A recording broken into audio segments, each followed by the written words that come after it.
So we can basements or basins? basements. Oh, I thought you were saying no, basins. no, not Basins. basements. Hold on. Basements. Oh, typically what we do for basements is we just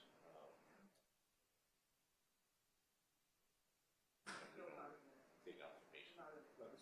Yeah, that's But if there's actually cleaning down in the basement, yeah. If it's and then ground level foundation, you say,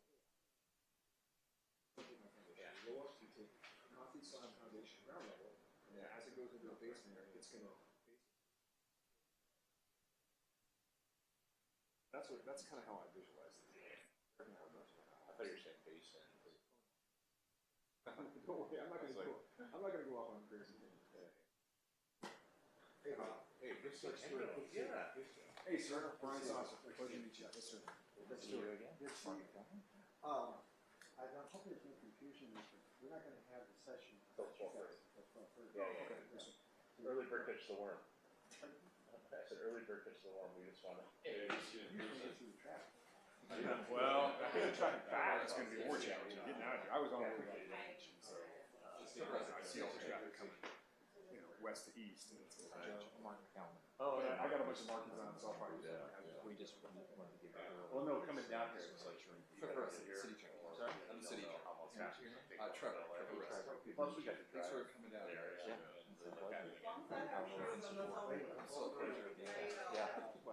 No, we always try. So I'm the governmental affairs for on the ground. Talk to him. Yeah, I'll be around. Well, I've given Carl We actually met the town hall. Yeah. And I'm one that had Sure, we'll have plenty of conversation.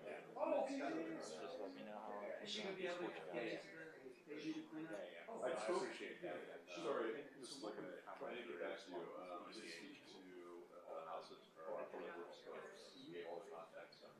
Okay, no, that's great. They said they should. Because if you have her phone number, I can make sure to call her. so we're trapped. Oh, you're good. We are. So we had some historical connections, and so we've written about 4 times that. Oh, cool. So we're friends now. Okay.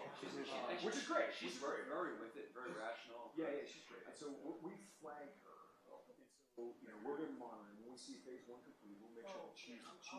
No problem with the nonprofit company. So we're just for all those kind of special circumstances, we're going to go to a second track and make sure that they're not any differently than anybody else, but just make sure. Appreciate it.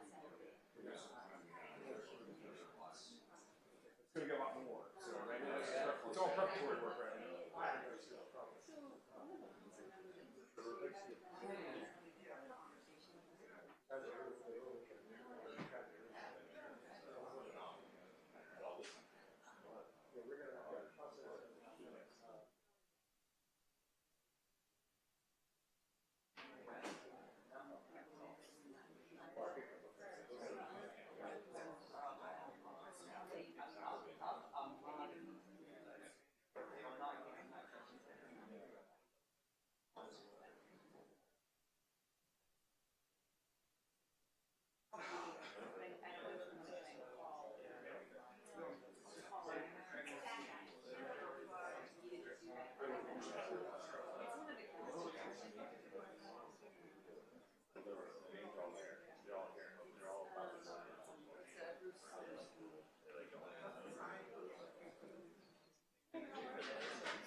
I'm not sure. Is she remote by video or by phone? I thought it had to be phone, right? Okay, okay. Okay.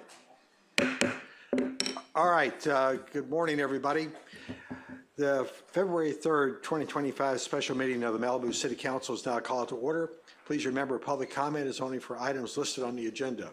In-person participants, if you'd like to speak, please submit your request to speak form to the clerk. Remote participants, if you'd like to speak, please join the Zoom webinar meeting printed on the agenda and raise your hand in the Zoom when the item you wish to speak on is called. May we please have a roll call? Councilmember Conrad? Here. Councilmember Silverstein? Present. Councilmember Euring? Here. Mayor Pro Tem Riggins? Here. Mayor Stewart? Here. You have a quorum. Thank you. Colonel, would you lead us in the Pledge of Allegiance?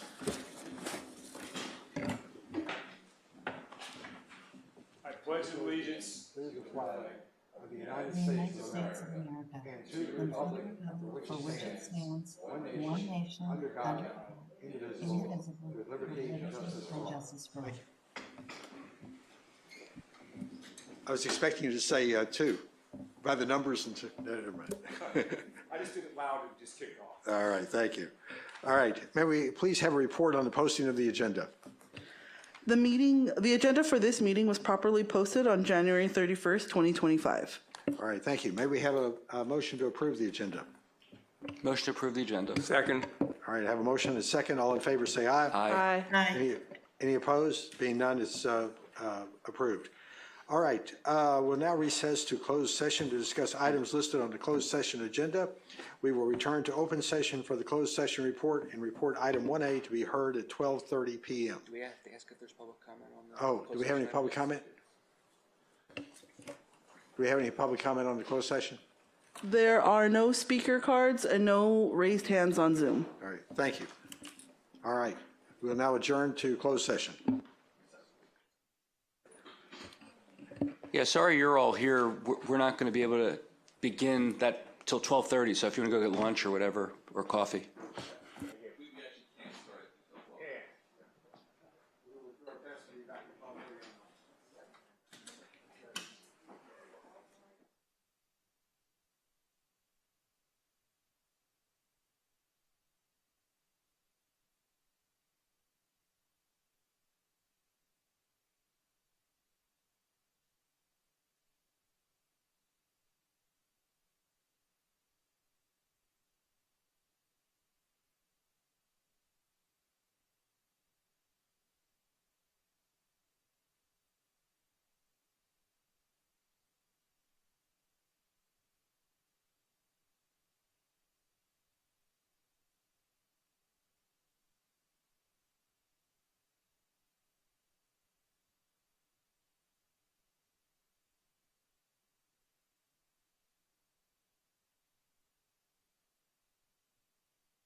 Okay, let's get started. Everyone, please have a seat if you wish. All right, we're returning to regular city council meeting. For those of you not aware, we were in closed sessions that started at 11 o'clock today. All right, may we have a closed session report? Yes. At 11 o'clock a.m., the City Council met in open session, recessed to closed session. All 5 council members were present, and no reportable action was taken. All right, thank you. All right, we're now back in regular session. I'll precede this by saying that our intention when we had the closed session scheduled was not to have an open session today, but because of the criticality of some of the issues that have been raised recently, we wanted to open this up to the public and have a presentation on by the FEMA, EPA, and Corps of Engineers as appropriate. The format we're going to follow is the typical city council format, and that is that the staff and the presentation will take place. There may be some questions about that presentation from the dais, from the council members, and then we will turn to public comments. We have a lot of speakers, a lot of people that want to make comments. We're going to change it from 3 minutes to 2 minutes for each one, and you'll be held to the 2 minutes. This is not a town hall format where there's a Q&A back and forth. We'll have answers that will be given at the end of the public comments. I'm going to ask the council members to try and write down the questions to make sure we get as many as possible. And we're also asking staff to do it as well. So if you pose a question, we'll try and answer it with the experts or the city staff at the end of the public comments. We'll have public comments both here with the blue slips. If you want to speak today, please turn your blue slip in. When we start the public comments session, that's when we will close any new slips coming on. Same will be true for the raised hands. We'll try and make sure if you haven't raised your hand, we won't be expanding it infinitely. Once we start the public comments, that'll be the end of your opportunity to put your name in to speak. We'll call you up to the podium if you are here in the room, or we'll call on you in Zoom at the public comments session. All right. Point of order? Yes. You said that we've decided we're going to limit public comment to 2 minutes. I know that I wasn't consulted. I don't agree with that. I think that the public should get their full 3 minutes. I don't care if it takes us longer, but I think they're entitled to it. I would second that. I mean, this is an important issue. These people are taking time out in the middle of the day to come. We should hear them. Okay, Agreed. so we've got about 40 people who want to speak. All right. As long as I get home for dinner, I'm all right. All right, so let's go to 3 minutes then.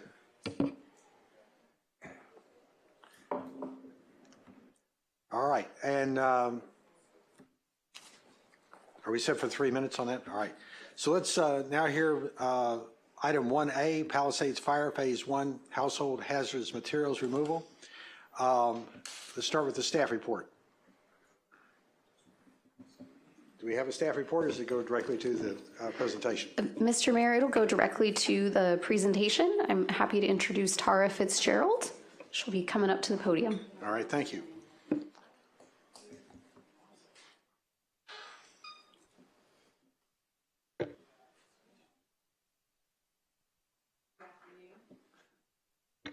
Good afternoon. Thank you for having me and giving me an opportunity to discuss EPA's Phase 1 activities in support of recovery from the Palisades fire.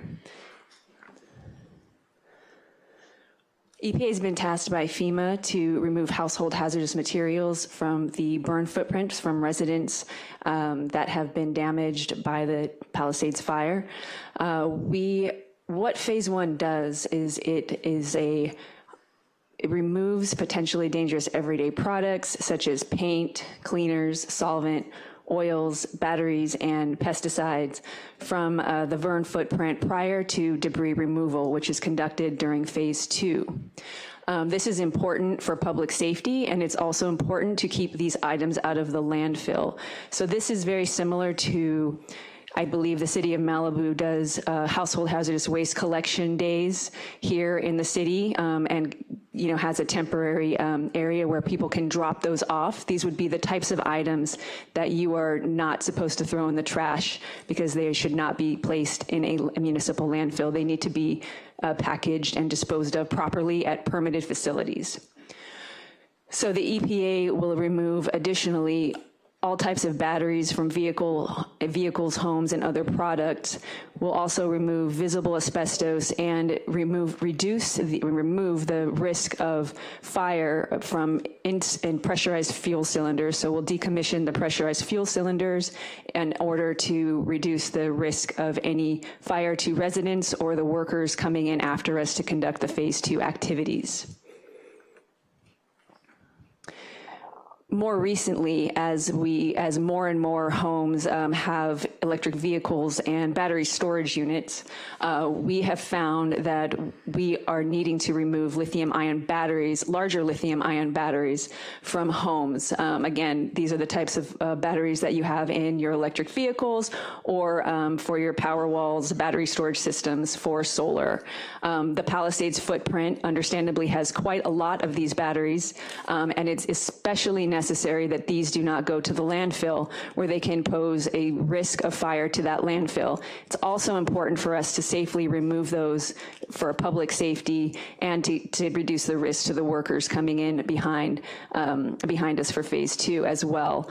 Damaged batteries can, after a fire, even though they have been damaged, continue to pose a serious safety risk as heat-impacted lithium-ion batteries can spontaneously explode, ignite, or release toxic gases.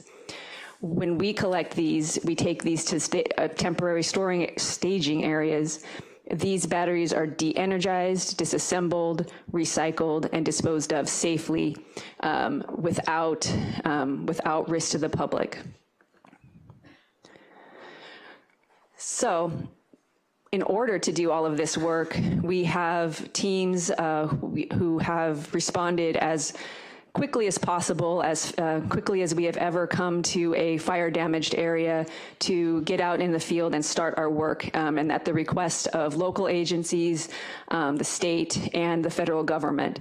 I've heard from the council meeting, the town halls here, specifically to the city of Malibu, that people want this work to go quickly, and we have responded quickly. In order to do this work, we can't just have a lot of people. We need locations in order to put the materials that we collect.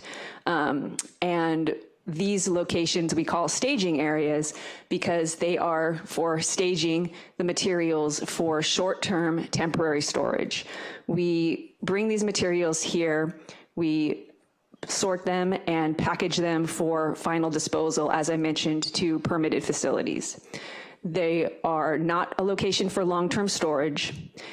We do not allow the waste to touch the ground. I have a picture here in the presentation of the example. Well, this is a picture of the waste sorting area at the Topanga Creek staging location that is currently in operation for the Palisades.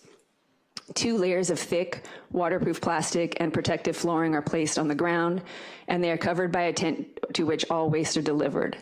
The hazardous materials and batteries are separated, packaged, and shipped off-site, again, to the appropriate disposal facility. In order to verify that we do not impact the area that we use, we sample prior to setting up any of our operations, and then we sample afterwards to ensure that we did not impact the area. And the closer the staging areas to the burn footprint, the faster phase 1 can be completed. I'd also like to note that EPA has a history of responding to these fires throughout California since we've been experiencing significant wildfires impacting large amounts of residences. We're called in to be a force multiplier to supplement the state's capabilities because people want to have recovery move faster. We have done this safely. We've operated staging areas throughout every burn footprint or next to every burn footprint that we have done because it's a requirement for the work. We've operated them near, sensitive areas. We do not have any history of releasing anything from the sites, have any history of impacting the areas that we use, the properties that we utilize, and we do not have any history of exposing the community to any risks during this process. The point of this is to take the uncontrolled hazard that is out in the burn footprint, open to the rain, open to the wind, bring it into a controlled area where we can observe it and ensure that it is packaged safely and shipped safely. And this is simply our website that shows our public story map where you can find our progress, and see if a property owner has a damaged property, they can see whether or not we've completed phase 1. At this time, I'd like to introduce our regional Superfund Division Director, Michael Montgomery, to provide some additional information on what our responsibilities and authorities are under Stafford Act. Thank you, Tara. Thank you, Mayor and Council, for having me. My name is Mike Montgomery. I'm the Director for Superfund and Emergency Management for US EPA in Region 9. Cover the Western states, 48 federally recognized tribes, Outer Pacific Islands. I want to start off by just acknowledging and offering condolences for the losses this community's gone through. I know we've been in a lot of situations like that and like this, where we're coming into communities, most recently with Maui, where there were a lot of lives lost and a lot of property lost. And it's always heartbreaking, it's always devastating. And, we try and bring our most compassionate selves to the conversation and our most cooperative approach and stance to solving problems. So we've been tasked by FEMA with the approval of the governor to come in and do this phase 1 work. We're working with the state of California. They're doing some work too. We're well coordinated with the Army Corps of Engineers so that properties that we do reconnaissance on and are able to clean up can be ready for right of access for the Army Corps to begin removing debris, right? So as Tara pointed out, this material is pretty common household material, and we deal with a lot of hazards in our work. Recently had a refinery, fire up in Martinez, California. We are pretty accustomed to not only handling these large volumes of household materials like you guys handle in your collection services, but also much bigger problems. So we have community involvement coordinators that we're deploying into the field to help answer questions. We know there's a lot of questions out there.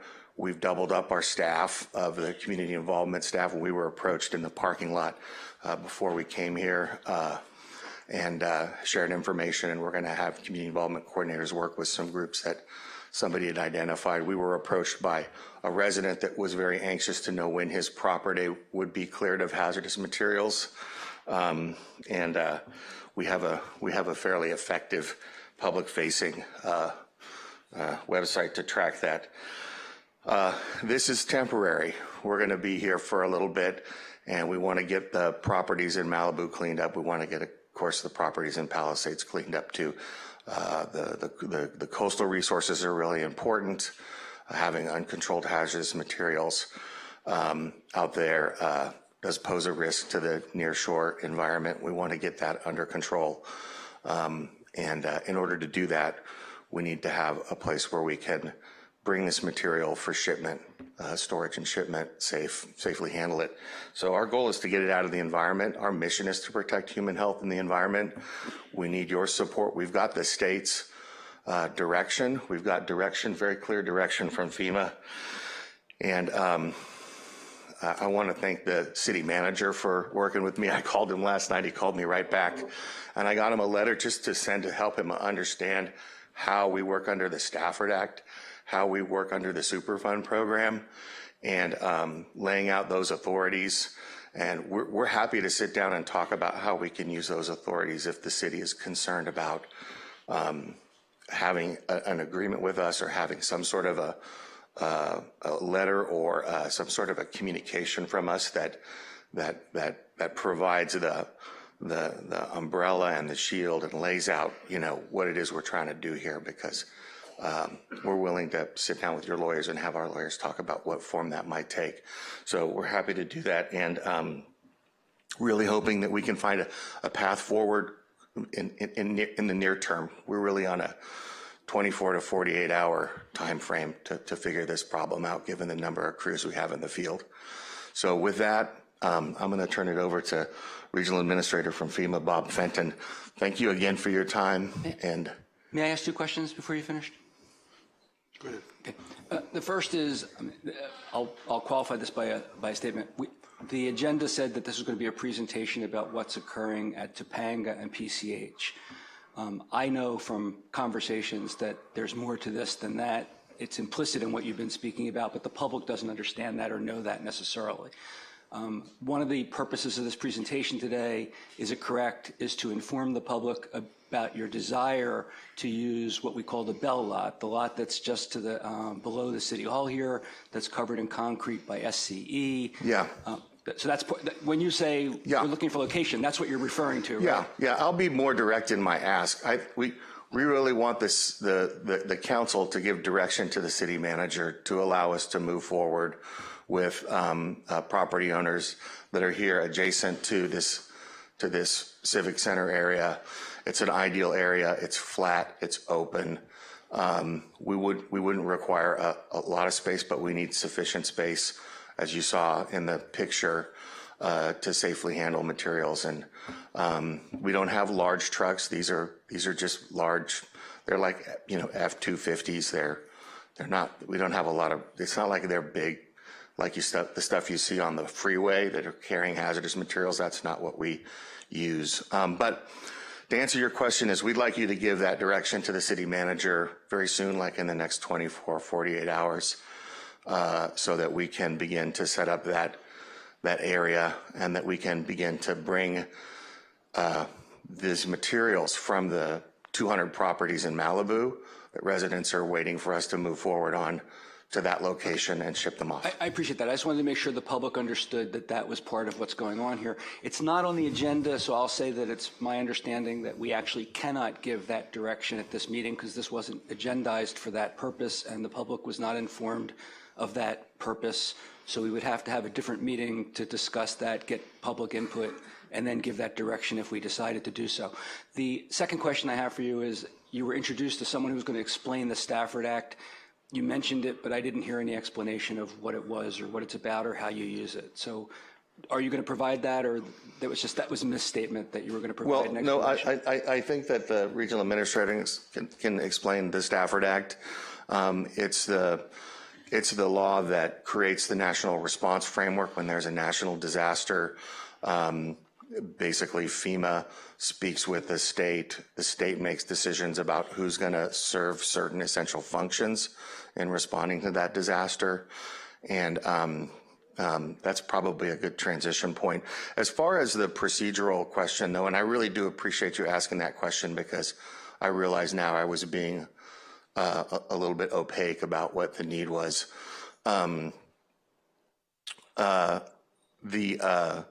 My understanding is that there are emergency authorities that the city has that can be activated, that may not, direction that you can give the city manager that may not require a full vote or public comment. So I'm going to leave it to you to figure out procedurally what works best for you all. But I can tell you that we have a sense of urgency, and that's really tied to the sense of urgency that I heard in the parking lot when we were over here. A resident approached us and said they were really ready to have their property cleaned up. So we're trying to respond to that need. Before you leave, I just want to make something clear. I think Councilmember Silverstein very correctly said this is not on the agenda. I don't think I even heard about the request for the property 104 as a formal request from you guys until I heard about it yesterday afternoon, but I didn't know you were going to talk to us about a Stafford Act until a few hours ago. So this is news to most of us up here. Okay. Yeah, well, like I said, we spent some time putting together a letter at the request of the city manager that laid that out. There's another letter that FEMA has sent reiterating the Stafford Act provisions that we're working under that will hopefully help the city council, both the FEMA letter and the EPA letter, understand the authorities and the framework that we're working under. I think that's really important. Okay. All right. Anybody have any other questions of this speaker? If not, let's move on to the next. Thank you. All right. Thank you.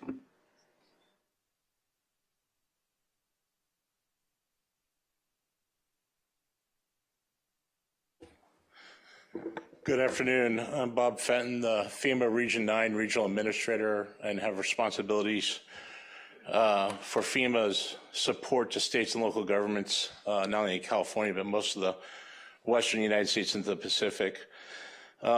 First, I've been in FEMA for 28 years. I've been to a number of fires up and down California over the years, and have worked with communities impacted by fires. And these are some of the more significant fires I've seen in my 28 years. And so we want to be here to not only help you recover, but to work alongside you as we work to help everyone that was impacted by these fires. So our hearts from FEMA go out to them, and we want to make sure that we do this quickly but safely.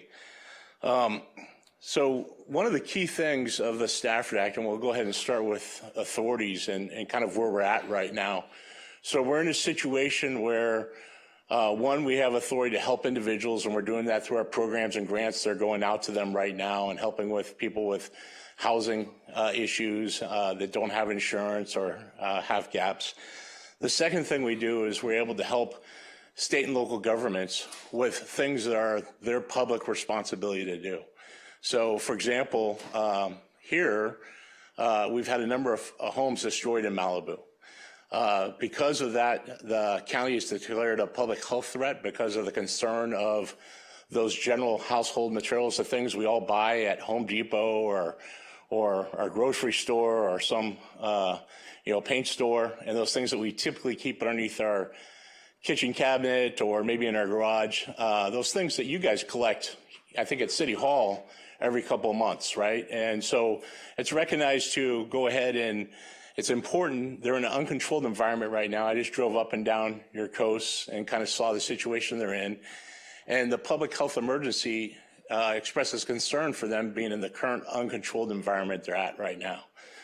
So the responsibility for most of the authorities that when you talk about public health are local authorities, whether it be county or cities or individuals. FEMA has no authority to directly mandate the removal of something. We're operating underneath the county's public health authority. And what's happened is the county's made a request to the state, the governor's made a request to FEMA, the president's declared a disaster. And what we bring is either funding, resources, capability, or technical assistance to the issue that you have. The National Response Framework is a framework we use, and there's specific federal agencies that have expertise or capabilities in different functions. Specifically to hazmat, the lead is EPA. And so anytime we have an event where there's a threat or a risk of a threat that has to do with hazardous materials, we call an EPA who's the national expert in doing that. They have contracts, they have expertise, they have personnel. They do this every day, right? You do this on a small scale when you collect things from people's property. We recognize that we're in a much bigger scale now with stuff in an open environment that has been impacted by the fire, and there's a need to quickly remove that. In order to make this happen on the scale we're at, with over 10,000 properties impacted between the two fires, we need over 20 acres of staging areas at both sites. While we have a couple already in the Palisades fire, we need significantly more staging areas. Areas that we could remove those materials from those households where they currently sit right now in an uncontrolled environment, put them in a controlled environment, as you kind of saw on Tara's slides, is plastic drums or plastic bags where they're controlled. So we could bring them to an area where we stage them, where we could go ahead and do further tests so we know what came from what property, so we could bring them together, so we could get them together so that we could ship them to the end location they need to go to. This is simply staging material in a safe environment so we could collect sufficient quantities to go ahead and ship it to the correct place that either recycles it or permanently takes it. So that's all we're asking for is the use of those staging areas.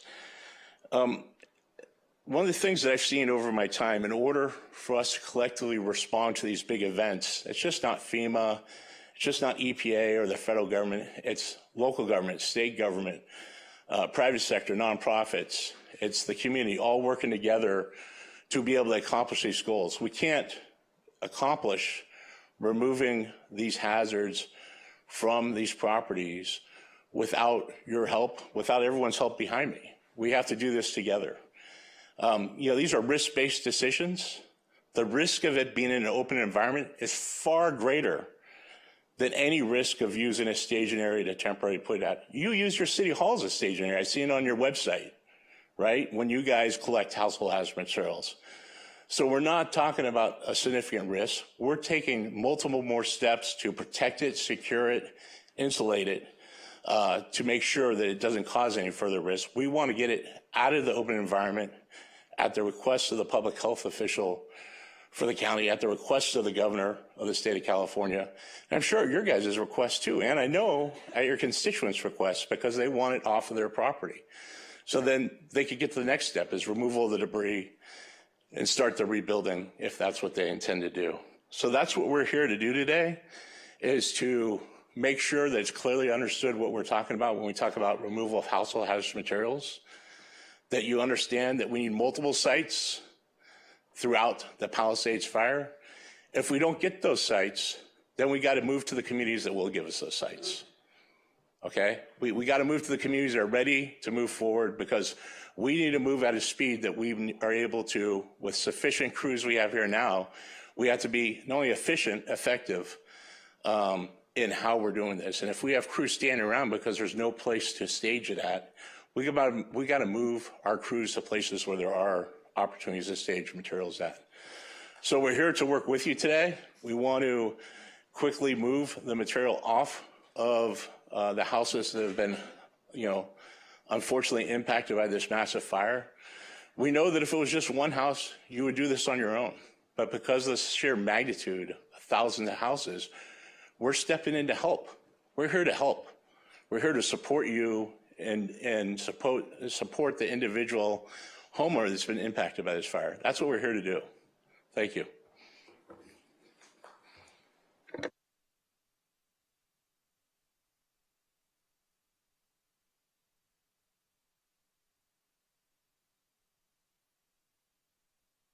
I usually leave it on, sorry. I'd like to bring it up to the dais, and by the way, Mary Ann Riggins, our Mayor Pro Tem, is out of town. She's on a Zoom call, so she's listening to all this, and she's able to make comments as well. I'd like to bring it up to the dais and have the council members ask any questions they might have. Normally, we try and limit those questions until we finish the public comments. This is not meant to be all-inclusive, just but I'd like to do it about the presentation we just saw. And part of that is to make sure while it's still fresh in our minds, and also it might help some of the questions from the public. So does anybody have anything they want to ask? Go ahead, Steve. I've got a couple. One, I want to look back a little bit, then look forward.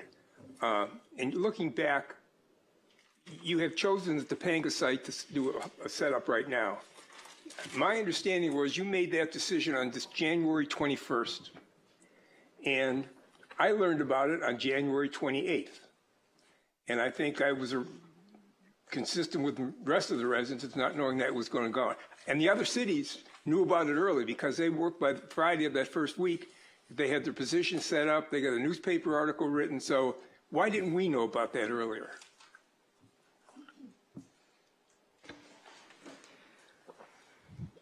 We've been working through the county EOC, Cal OES, and all of the emergency operations centers were aware of this, including the Cal Fire IMT that was stationed throughout the Palisades fire.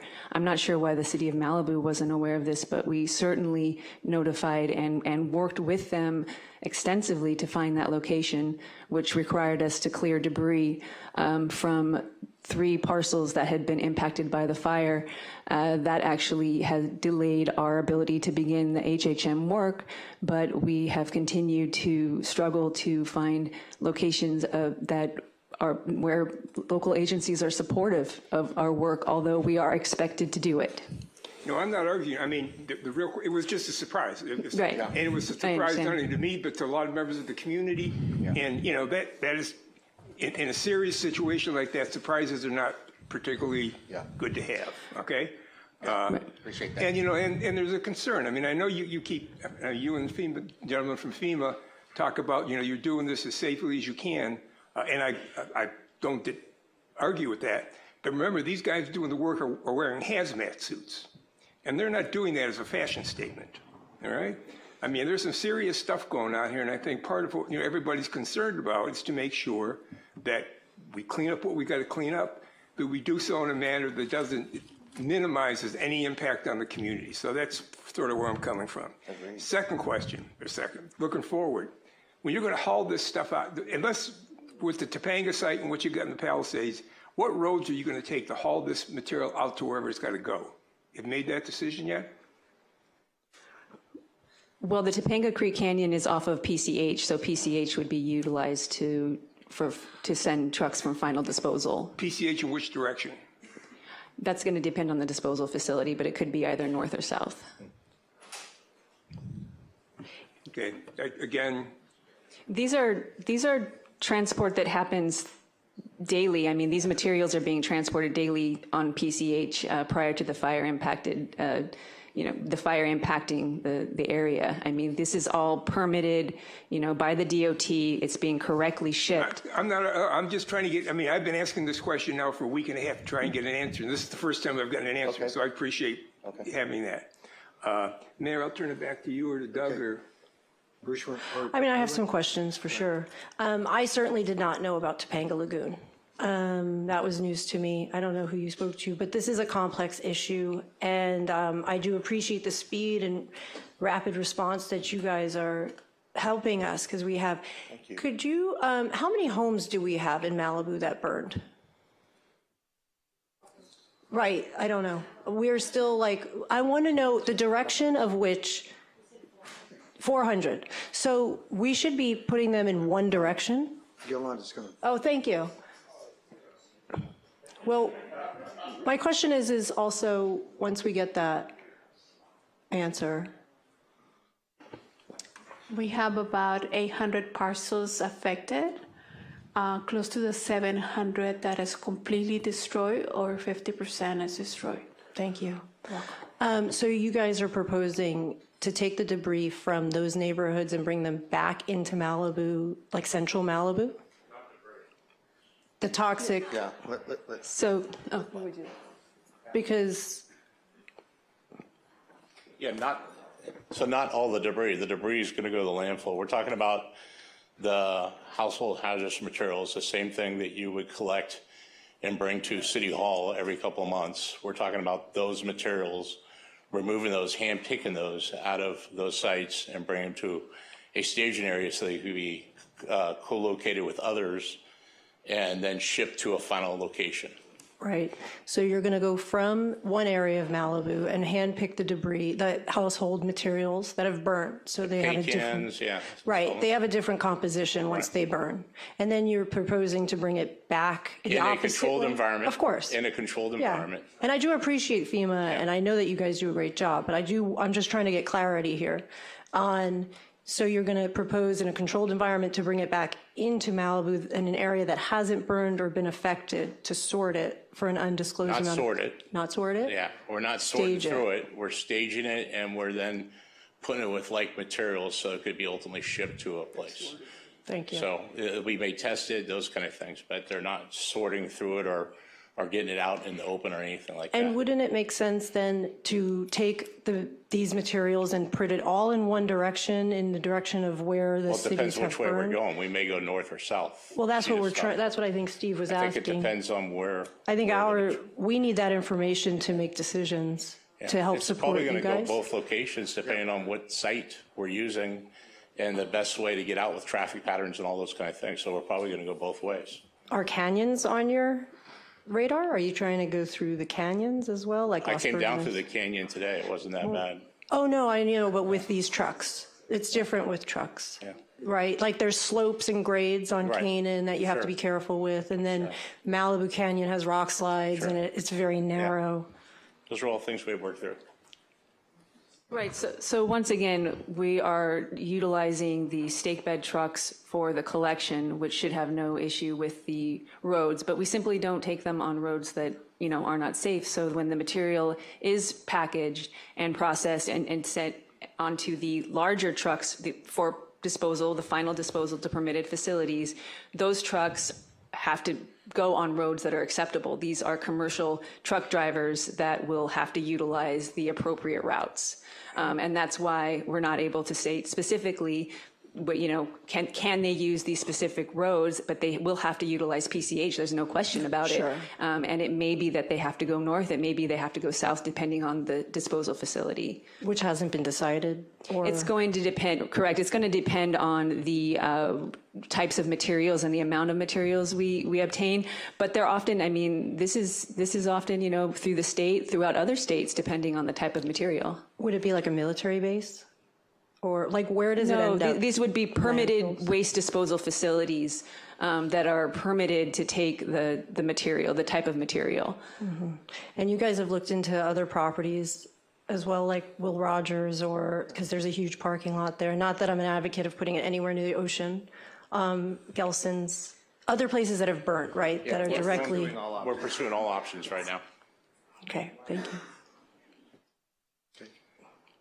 I think the key thing is I would say that I think in the public's best interest to remove it from an uncontrolled state right now into a controlled state. And if we don't have a site, we can't do that. I hear that. I could appreciate that. Has anybody talked to the Shumash? I mean, anybody, because a lot of these areas have some protection. So for the Topanga Creek site, one of the parcels was actually, we removed the hazard trees and the debris from the burn site. We had cultural tribal monitors on site watching us do that. So we worked to do that for the property where the motel was on. Okay. So we worked through that with the state and ensured that happened. Okay.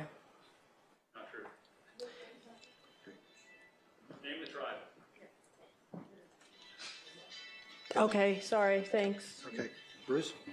Yeah, so I know that the individuals who are going to be doing the collection of the hazardous material on the currently uncontrolled sites are wearing hazmat suits and taking other precautions. What PPP or of any sort are the employees going to be using that are at the site where you're collecting where the material's been brought to be stored and then loaded onto trucks? So the workers, as you mentioned, in the burn footprint, in the ash footprint, and collecting the hazardous materials are wearing what we call level C. That's Tyvek with respirators and fully covered gloves, et cetera.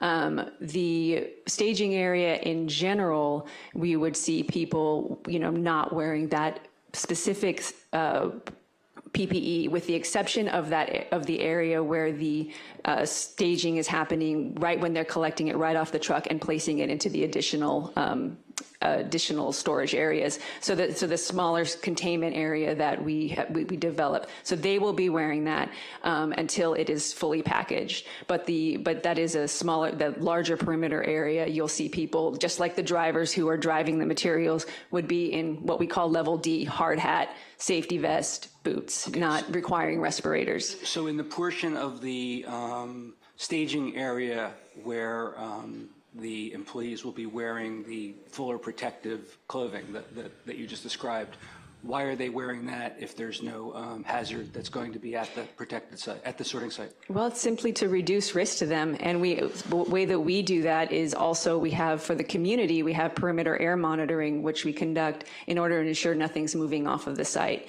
So we don't see that it does, but we have it there as a safety mechanism. So there's always, it's important for people for the workers, in case something does accidentally spill onto a plastic, onto the plastic tarp, they would be protected and they would immediately clean it up.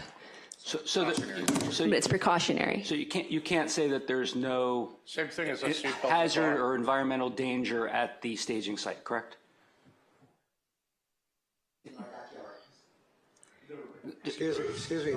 Is that accurate? You cannot represent to us here at a public meeting that the staging site is free of hazard or environmental dangers? I think the hazard in the current condition is far worse than.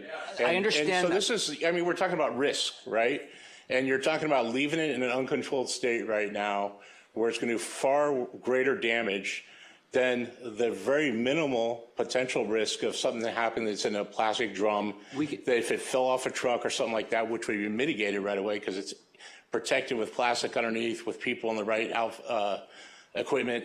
So it's in a very mitigated state at that point. And we can engage in that debate after we first determine what the facts are.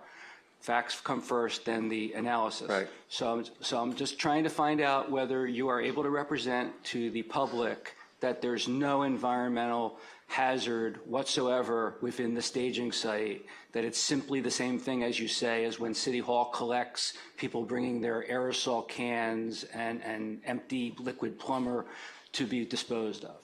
Do those personnel wear personal protective gear? No, not that I'm when they aware. handle it? No. They don't? I've done it. They don't. No, because all they're doing is collecting normal household things, like you said. The burn stuff hasn't changed. They are. They're not, They have? They might. They're not batteries. Okay. They're not cans that have been exposed to heat. I've dropped it. They're just empty or partially empty household. Yeah. All right. I wasn't sure. That was just a question. The household hazardous waste collection where I take mine, they do have PPE. They do wear Tyvek because it's a precautionary measure, right? So once again, are you able to represent to the public that there's no environmental hazard whatsoever at the staging site? It's simply the same thing as what we do at City Hall when people bring their household items for collection. I think if the public is beyond the, Excuse me. Hey, excuse me. This is not a public outcry meeting. Please have the decorum to let the questions be answered. You'll have your 3 minutes to speak. All right. So we one of the reasons we need, a fair amount of acreage, as Regional Administrator Fenton pointed out, is because we like to have some periphery, some buffer around the area, and we'll set up fencing. And so in terms of, hazards to the public, I think you can fairly represent that there are no hazards unless they're within that perimeter and actually in the staging area. Okay. Like nothing we handle is at such a volume or such a level of toxicity that it would spread beyond that perimeter. But we have air monitoring at the perimeter to make sure that we're, aware if anything is happening. But we would know about that probably before it happens. So now, an undercurrent of what Bob's been saying, by the way, I want to start off, I appreciate everything you're all doing, everything everyone is doing to help mitigate and deal with this issue. I mean, so I'm just getting into the issues that affect our public otherwise.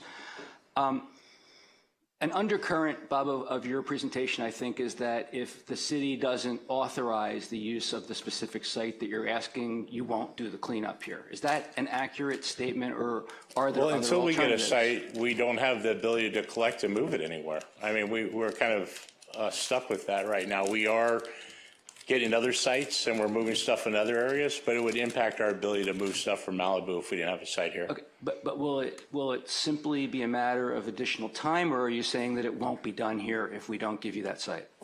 Well, we're going to have to work in and see if we get other sites in the area, but right now we have significant insufficient sites as of today.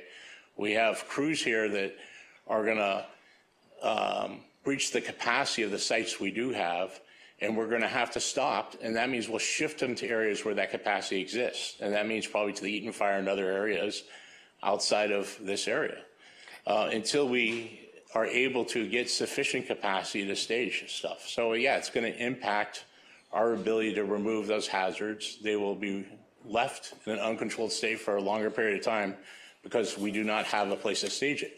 Again, I'll start with our responsibility here is to support you. We do that financially, or we do that with resources. The responsibility to, with regard to the public health threat, is the community and you, right? We're here supporting you. So in order for us to support you, we need a site to stage it at. Okay. Have you considered using PCH in the burn sites? We're looking at numerous sites right now. Literally have lists of sites that go in the dozens that we're working with right now. And do the sites that you're considering include PCH in the burn area? Do they include the PCH in the burned area? Yes. It's a large, flat piece of land. I think he's suggesting we close the highway. I'm asking if it's among the sites that you're considering, or have you just not considered that? Are you saying close the highway? I'm not sure I understand what you're saying. I'm asking a question. I'm not telling you what to do. I'm asking, have you considered, among other things, using PCH in the burn area? Oh, the PCH itself, the road Yes. itself. We're looking at, well, I think, no, we haven't, because there would be significant concern to EMS response up and down there. And I think the last thing you want us to do is shut down that freeway. Okay. I think it would be a significant safety impact to everyone here if we did that. If you had another fire, if you had an ambulance that had to move from one side to the other side, it would be a significant impact. So we are looking at areas along the side, parking lots. We are looking at lots along the side of PCH. Okay. Last series of questions. Are you, when you remove the items, are you doing this from, I assume you're not doing this from the undamaged homes that are within the burn areas, right? You're just doing this at the homes that had a fire? That is correct. Okay. What about the partially burned properties? Are you collecting items that are sitting in the house undisturbed, or are you only collecting items that are within the burn itself? So, right, we are collecting the items that are damaged by fire. So we wouldn't need to go into a house that was mostly standing, but a shed burned, but we would clear that shed. If a shed burned and had these types of, paints and things that are kept inside of a shed, we would take those, but obviously not need to take things from an undamaged home. So they're basically the things that are they're covered in ash or soot, mainly? Right, so things that are within the burn footprint. Okay, and I had this conversation with Bob offline, but for the public's benefit, what do you do, where, if anywhere, do they get cleaned off before they're taken to the to the staging site, or how are they prepared so that they don't need to be cleaned once they're taken to the staging site? Well, they're pulled out and not left with, mounds of ash sitting on top of them, and then they're bagged properly. So then they're brought to the thing. So we don't allow for ash to be sitting in our staging area or onto the plastic tarp where people are working. So we ensure that we're not bringing a bunch of ash into the staging area for health and safety reasons. Again, remember that the majority of that area is people walking around without respirators in level D, and we're doing perimeter air monitoring.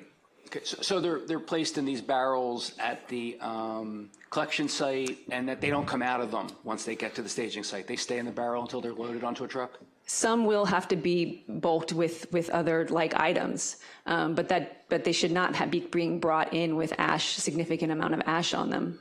Okay, thank you. I guess I do want to make one more point to your question. We do encounter structures that are partially damaged that we can't get into because they present a hazard, potentially falling over, or they're confined spaces, and so we defer those to phase 2. The Army Corps comes in, and if they need us to come pick something up, we'll do that once they address the partially demolished structure. I have a question. Will this site, or Topanga as well, be tented? Is there any sort of structure in which you guys are inside? So they are the area where the materials are brought, and like we've talked about being put into additional containers, that is covered by a tent. Okay, thank you. Okay. Mary Ann, do you have any questions? Excuse me. Not at this time. All right. I'll wait Just for public clarification, comment. it's a canopy, right? Yeah. Not a tent? Canopy, correct. Thank you. Oh, like it's not an enclosure with a zipper sort of thing? The top. Okay, just the top. Okay. Mine are just random questions because I was taking them down as you guys were making your presentation. How quickly do materials get removed? I mean, is this an everyday process? Everything that you brought in today goes out today? Does it go out tomorrow? How fast does it turn? So they're not, we'll be shipping trucks, with materials almost every day, but individual types of materials may be stored until we have enough to ship to the facility. So it's really going to depend on the types of materials we get. We'd want to ship like the paint cans all together. So we would get a certain amount of paint cans and then ship them off. We would want to ship, the certain solvents or cleaning products, we want to ship them all off at the same time with a significant amount to put onto a truck. So it's not that we would ship something every day in, every day out, but there would be a routine, routine transferring of materials from the staging area. And we need to do that to move fast because otherwise it would all just build up there, and so we have to be processing it and moving it out quickly to make space for the materials we're bringing in from the rest of the fire. Okay. How many trips a day do you envision coming in? And I'm thinking about the traffic on PCH. Mm-hmm. You talked about your small pickup trucks collecting at the burn sites. So how many do you have of those coming in, and how many of the big trucks are leaving every day? Rough idea. So in general, I would say we have we're looking to run we are running about 80 teams throughout the entire Palisades footprint, and each one of those teams has a stake bed truck. Now, currently, that's all being diverted into Topanga Creek, which has caused capacity issues, and that's why we need additional stages. So we're looking at less than 80 trucks, closer to somewhere in the 40s of going out in the morning and then coming back in the evening with the materials that are then collected. So it's half Yeah. Yeah. So they go out in the morning and come back at the end of the day. Is that it? Generally, and of course there's going to be some additional traffic in and out with individual vehicles or something along that line. But in general, the stake bag trucks usually make one trip a day. Like F-250s. Right. And I think, the conversation you and I had on Friday, you said a typical household recovery is about 1 cubic yard. Is that what you were saying? Roughly? Depends, yeah. Yeah. All right. And the number of trips outbound where you collect it up, is this cargo, is this like cargo containers, shipping containers, or are these tractor trailer trucks, and how many are there? So that the number is going to depend on the amount of waste we get, but it's hard to estimate, but I would say about 2 to 3 of the, your larger haul trucks that you see on the interstate. The over-the-road tractor trailer truck, right? I don't think a tractor trailer truck would be appropriate. These would be your standard, Medium. Yeah. Medium duty truck, okay. Other question, we had a Woolsey fire. You talked about doing this previously, 2018. Do you know where you were staging for that event? We do. It was closer to the Woolsey fire footprint. Well, where was that? That was. I know where the Woolsey fire was, but where did you have your staging area?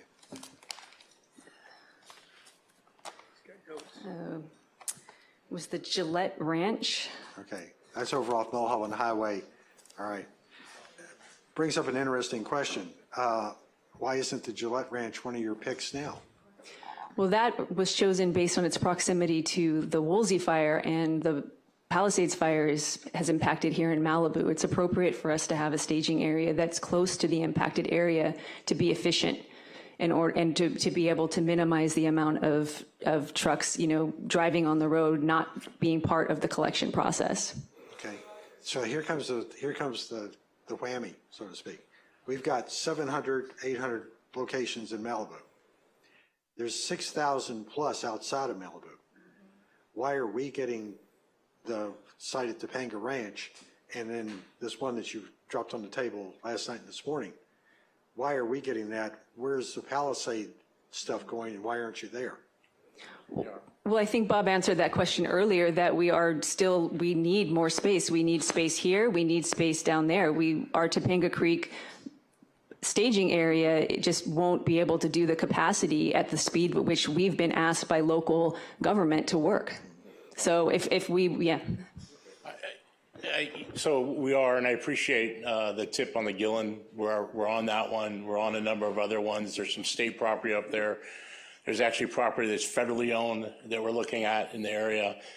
So we're going in every direction right now looking for it. But 20 acres is a significant amount. Also, there's some issues with topography up there and moving the medium-sized trucks and where we want to be at. But we are looking everywhere, and we will definitely have locations that we're in the process of securing up there that we're working on, actually, that someone will come through today up in that area. Bruce, you got a question? No, just clarification for the public. You said Gillen, it's Gelson's, right? Gelson's, sorry. Gillen means something else around here. All right, Gelson's, sorry.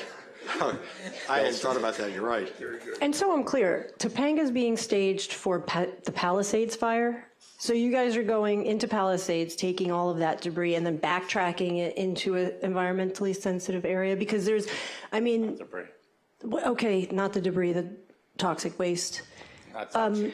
Okay. That's a really bad. The hazardous. Yeah. Hazardous. Yeah. So because like Palisades, the geography is such that that's closer to a different area. Like Palisades, you get on the 10 freeway and you get it out of there, but coming back into this area doesn't make any sense, especially since Western Malibu didn't burn this time. We're unaffected. It's all Eastern. So wouldn't you want to put it all in one direction going out of these environmentally sensitive habitats?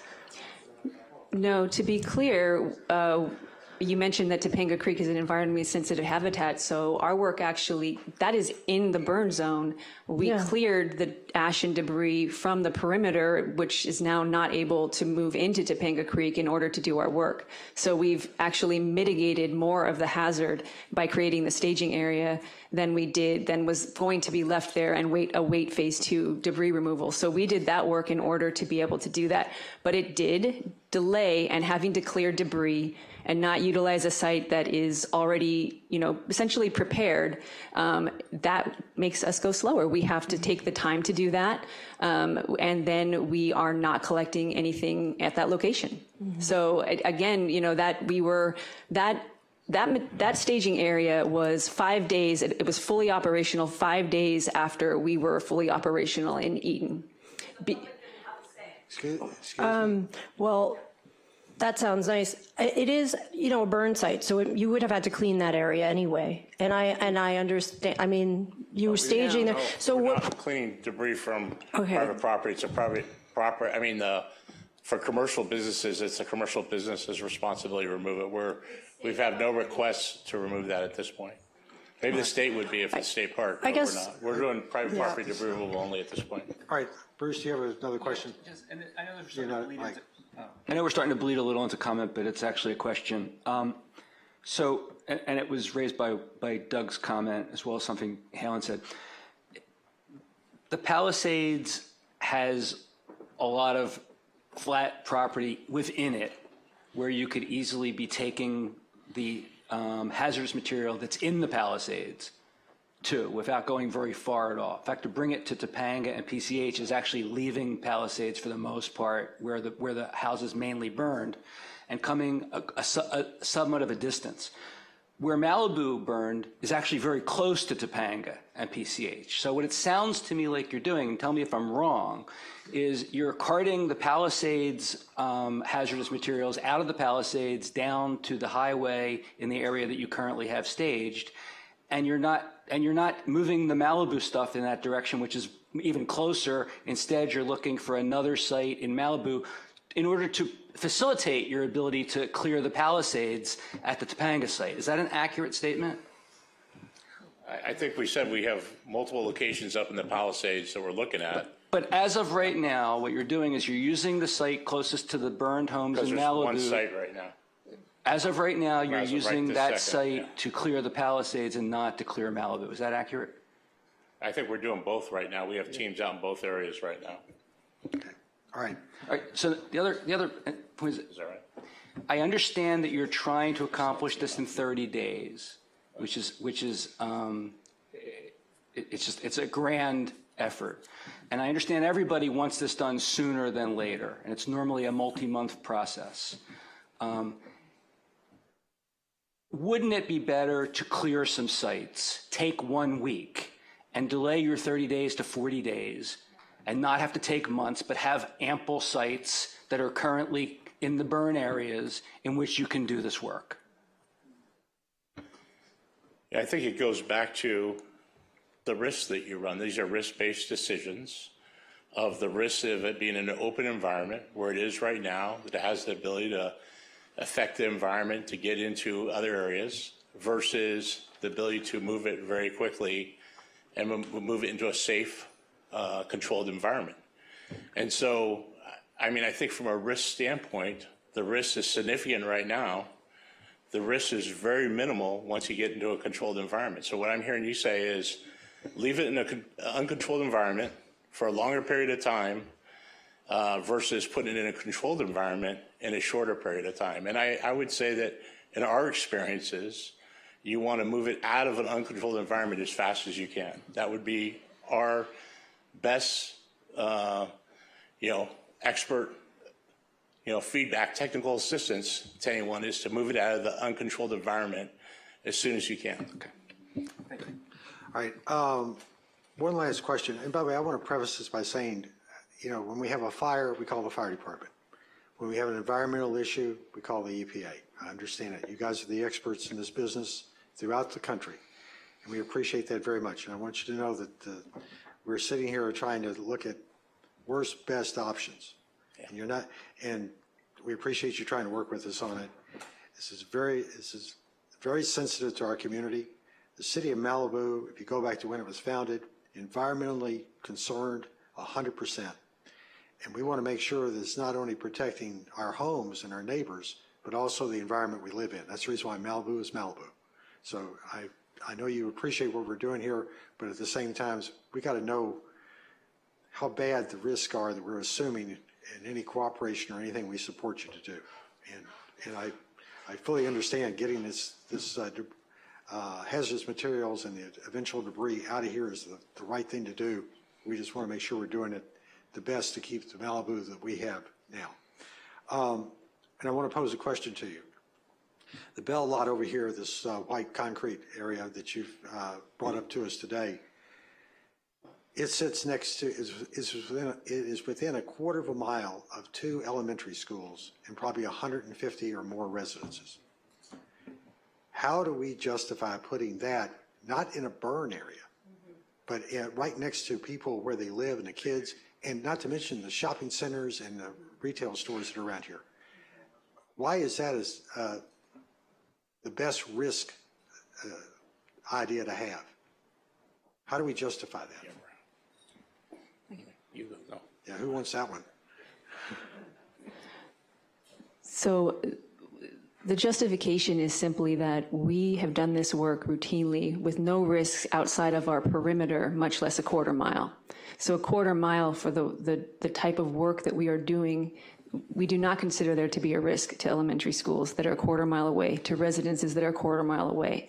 That's why we have the perimeter monitoring, which is right at our fence line, that ensures that there is not an issue.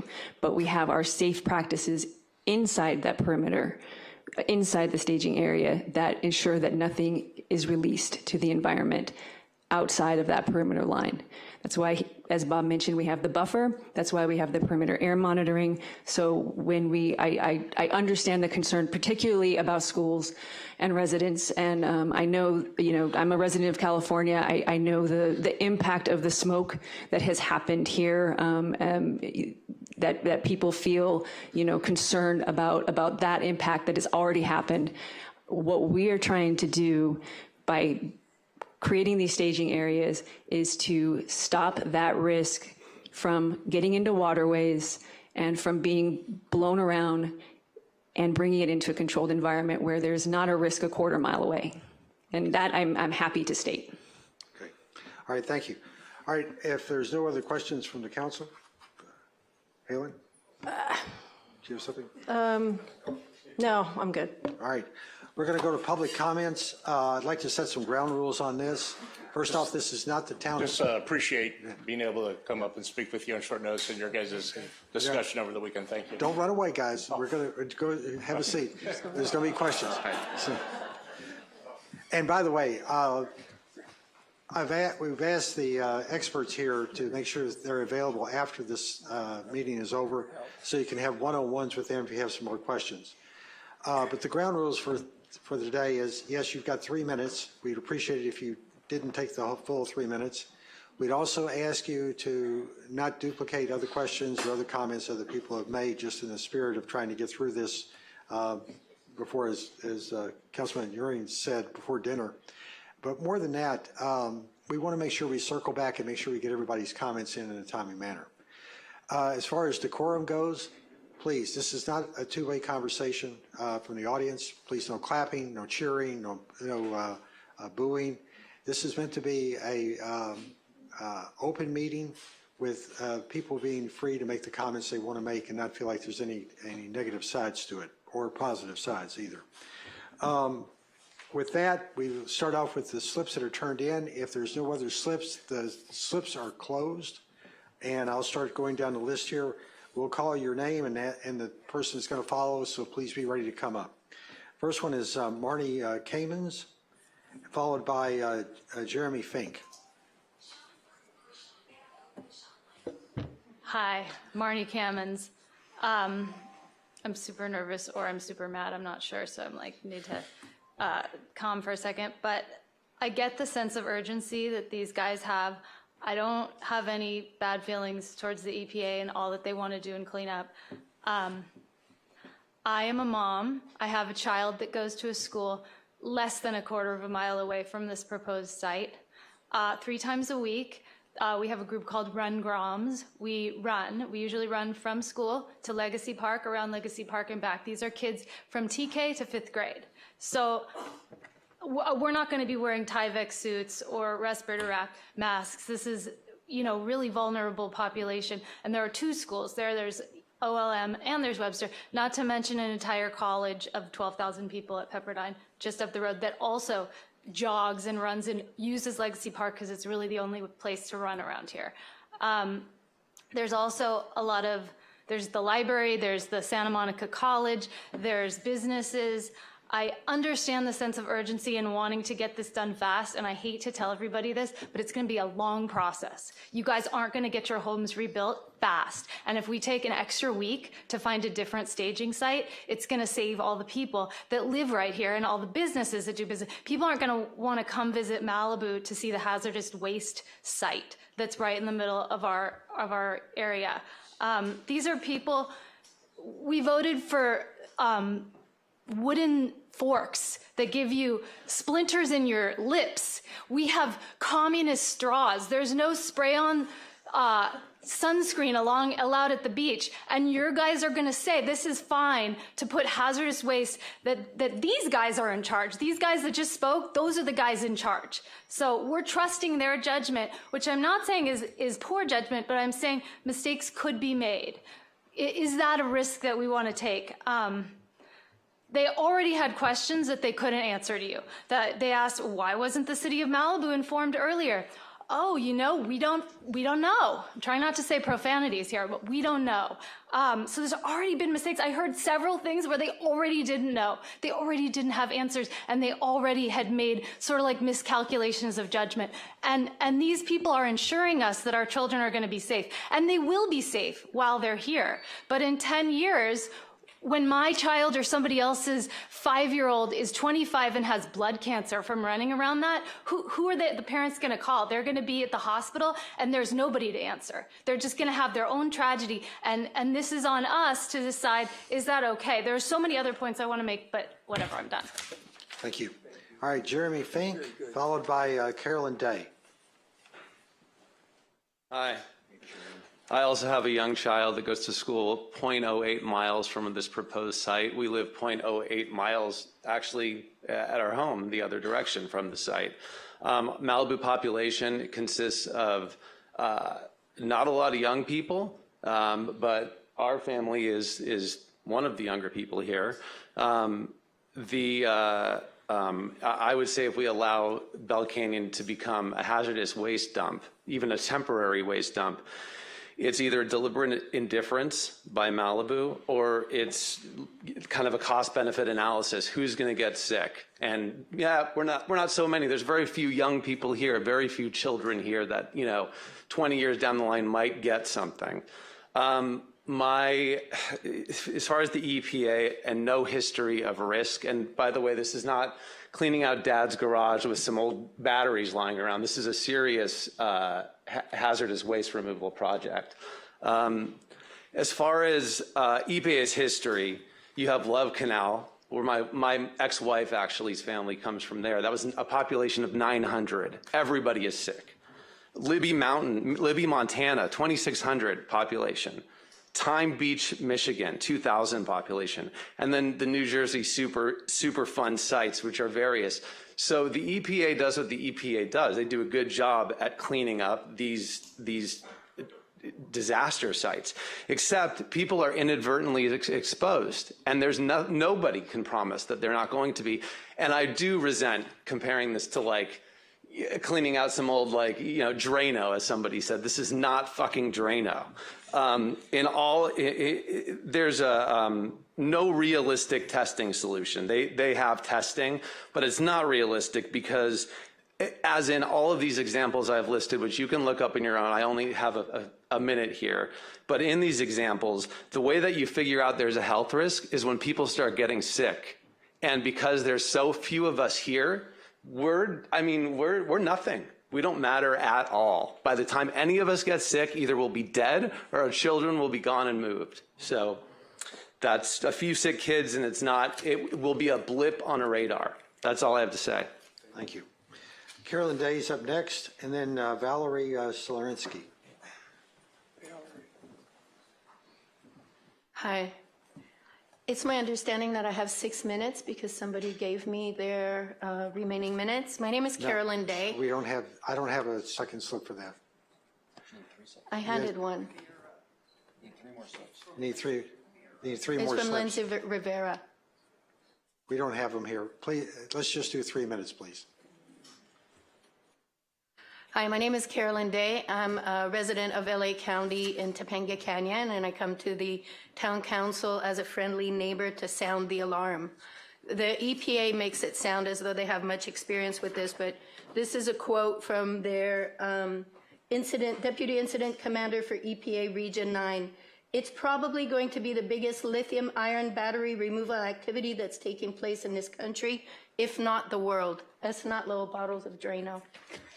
I visited the site at Topanga State Park, which is next to the creek, and my biggest concern right now is incoming floods. I'm showing maps here of the Topanga watershed, and the EPA site hugs the flood map.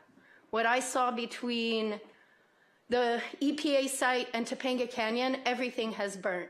The opening to our watershed is 80 feet high, is 80 feet wide at the bridge.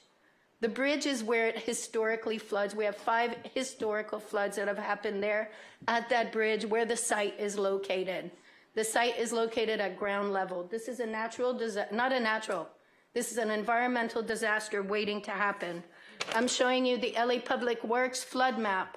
Same thing. And I'll show it to the public over here because you guys have a right to know that the EPA site is what I highlighted in yellow. And the blue is the flood zone. So if they haven't submitted their flood risk assessment plan to the city council as a friendly neighbor, I suggest you ask for it. And you could also request their transportation plan, which they've submitted to the Department of Transportation, because it's our understanding that Topanga Canyon and Malibu will be used to transport their vehicles. We know how unstable PCH is. We have closures. We have, but last year we have reduced lanes. We're also 2 communities living at the exit of, our communities use 1-lane roads to exit in case of emergency. In the case of Topanga, they're setting it up exactly at our exit road. And from my gross estimate, and the EPA is welcome to correct that, we're to expect 50 to 75,000 trucks going through the region. These are serious issues. And I only have 30 seconds left. I can start mentioning that the Topanga location is on registered sacred indigenous land. I hope the city of Malibu protects its citizens and stands against this. Thank you. Thank you. All right, Valerie Skalinsky. And by the way, if you have any questions for each one of us to ask later, please highlight that when you speak. Valerie Skalinsky, and then followed by Andy Lyon. My name is Valerie Sklarewski. I lost my home of 40 years at the Woolsey fire. I saw western Malibu burn, Santa Monica, 87% of the Santa Monica mountains burn. I moved out of Malibu for almost 6 years, and I'm back in September. We've had 3 fires since then. Unprecedented fire in our next door neighbor. And this is going to happen going into the future. I personally don't trust EPA. We have many Superfund sites that haven't been taken care of all over our country. We're inundated with poisons and toxic materials. If central Malibu, the heart of Malibu, where we're located right now, does not have a burn footprint for this latest fire, please, I'm begging you, do not bring the toxic material here. Myself and a lot of people in Malibu are still suffering from post-traumatic stress disorder from what we've seen happen our whole history in Malibu, but it's worse and worse. Let's not be in a hurry to figure out what is the best thing to do for our children and our future generations. This is a time it's going to keep happening into the future. Let's figure it out and do it the right way. Thank you. Thank you. Andy Lyon, and then Marissa Cochran. Okay, so this Topanga site that we didn't hear about, I guess, Doug, you knew about this before last Monday's city council meeting, and nobody got a chance to voice any concerns about that. And after the fact, then it's not technically Malibu. You know, I grew up here, and Malibu went all the way to Coastline Drive. In my opinion, it's a 90265. It's Malibu feed bin. If you look at their address, they're all Malibu, California, 90265. We should have had the ability to question it before it was put on here.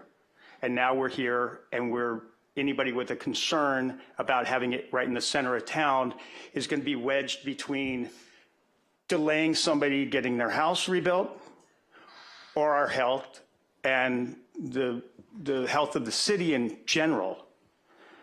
You know, we have all these houses up in Big Rock that were burned, and there's a lot of area up there. They say they're in little small trucks they could go on. I don't understand why they can't just go set up there. Nobody's living up there right now. And go house to house to house. I don't remember, you know, it might have been at Gillette Ranch. I don't remember any of this happening during Woolsey.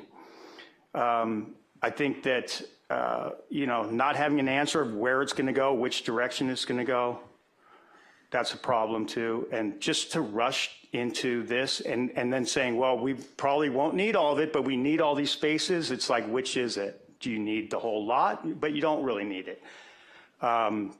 It's nice. I mean, you know, it's a super fun, perfect place, you know, and everybody that comes to Malibu in a disaster gets treated very well. And I'm sure they'll be making a lot of money here.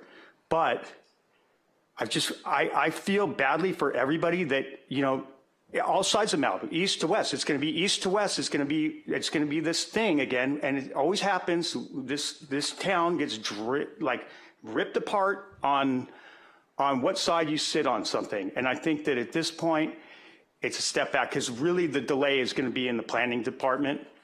You know, that's where everybody's going to get jammed. You know, we'll all get jammed if you let this go on this lot right here. This is the center of town. It's the civic centers for the people. It's not for EPA to, you know, sort through toxic stuff.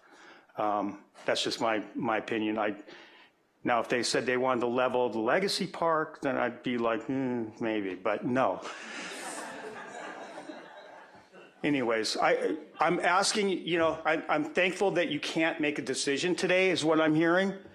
And these guys just take a step back, maybe take all these people that are here and go up to the houses, house by house by house. Thank you. All right, Andy, I want to say one thing. You've accused me several times of knowing about this in advance, and that is not true, and you know there's no basis for that whatsoever. And I learned about it just like everybody else did. And if you've got some evidence to it, please bring it forward, because there's none. Marissa Coffin, you're next, and then Luca Iakovna. I'm sorry, I'm terrible with names, but.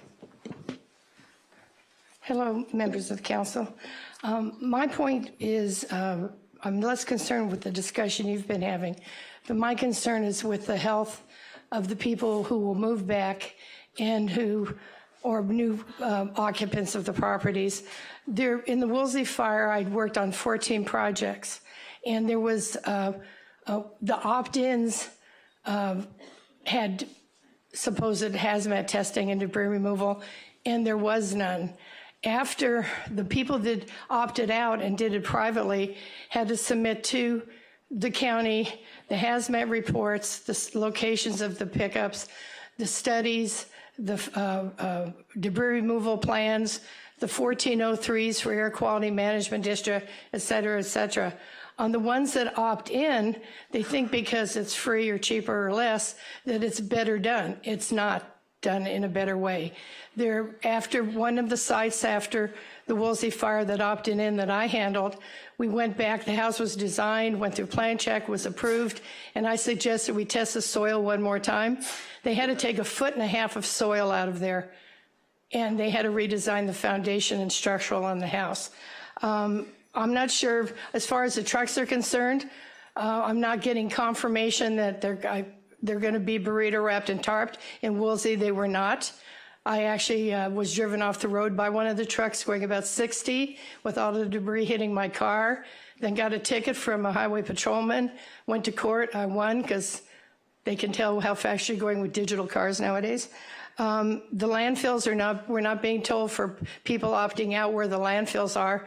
They're ready, 2 of them are ready to go now that were from the broad fire. The weight and the loading of the trucks is what they make their money on, whoever gets the money, whether it be the trucker or the county or whatever. And it's the number of truck trips and the loads, the weight of the loads that they dump. I'm concerned about definitely not being pre and post hazmat testing to make sure the soils are safe for whomever wants to rebuild on the property. Let's see, I have one more point.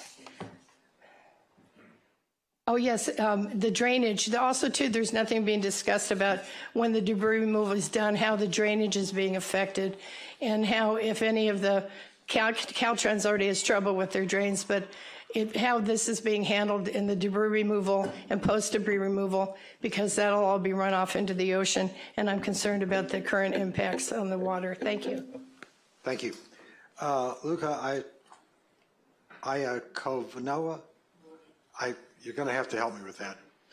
By the way, just make sure everybody, you're clear in your comments between household hazardous waste is what we're talking about today versus the debris removal of the actual burn site.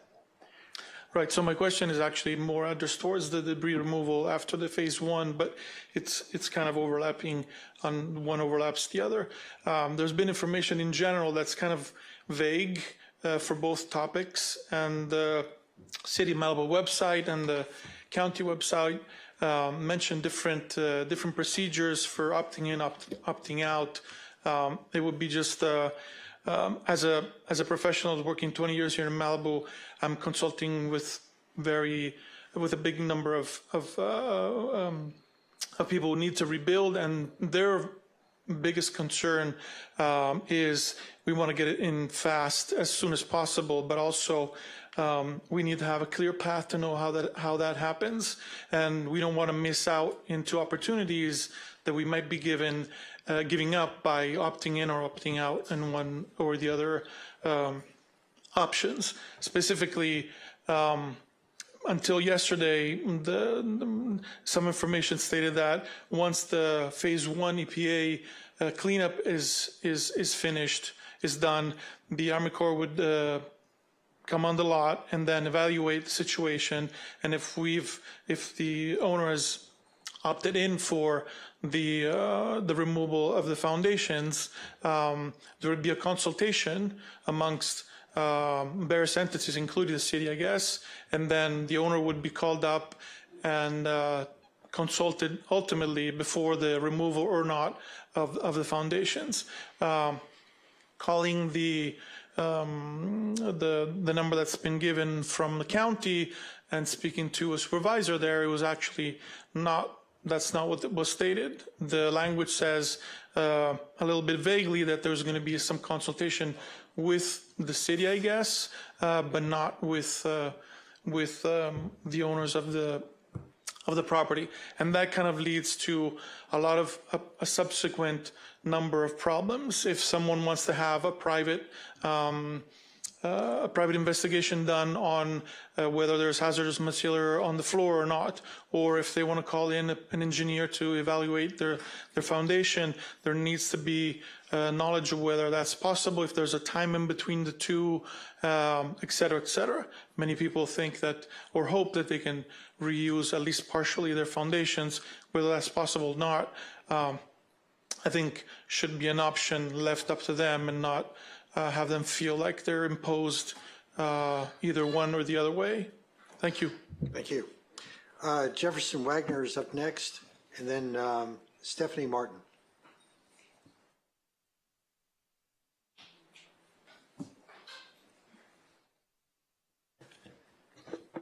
Good afternoon, Council. Thank you very much for your time and your transparency on this matter. It affects everybody in the room here who are your dedicated activists, it appears. However, we do have a lot of people on Zoom. They're trying to learn from this experience that we're having today that's broadcast out in the Zoom room. My name is Jefferson Wagner. I spent 2 times at City Council and 2 times as mayor. In the past, we've always tried to educate people as you are today.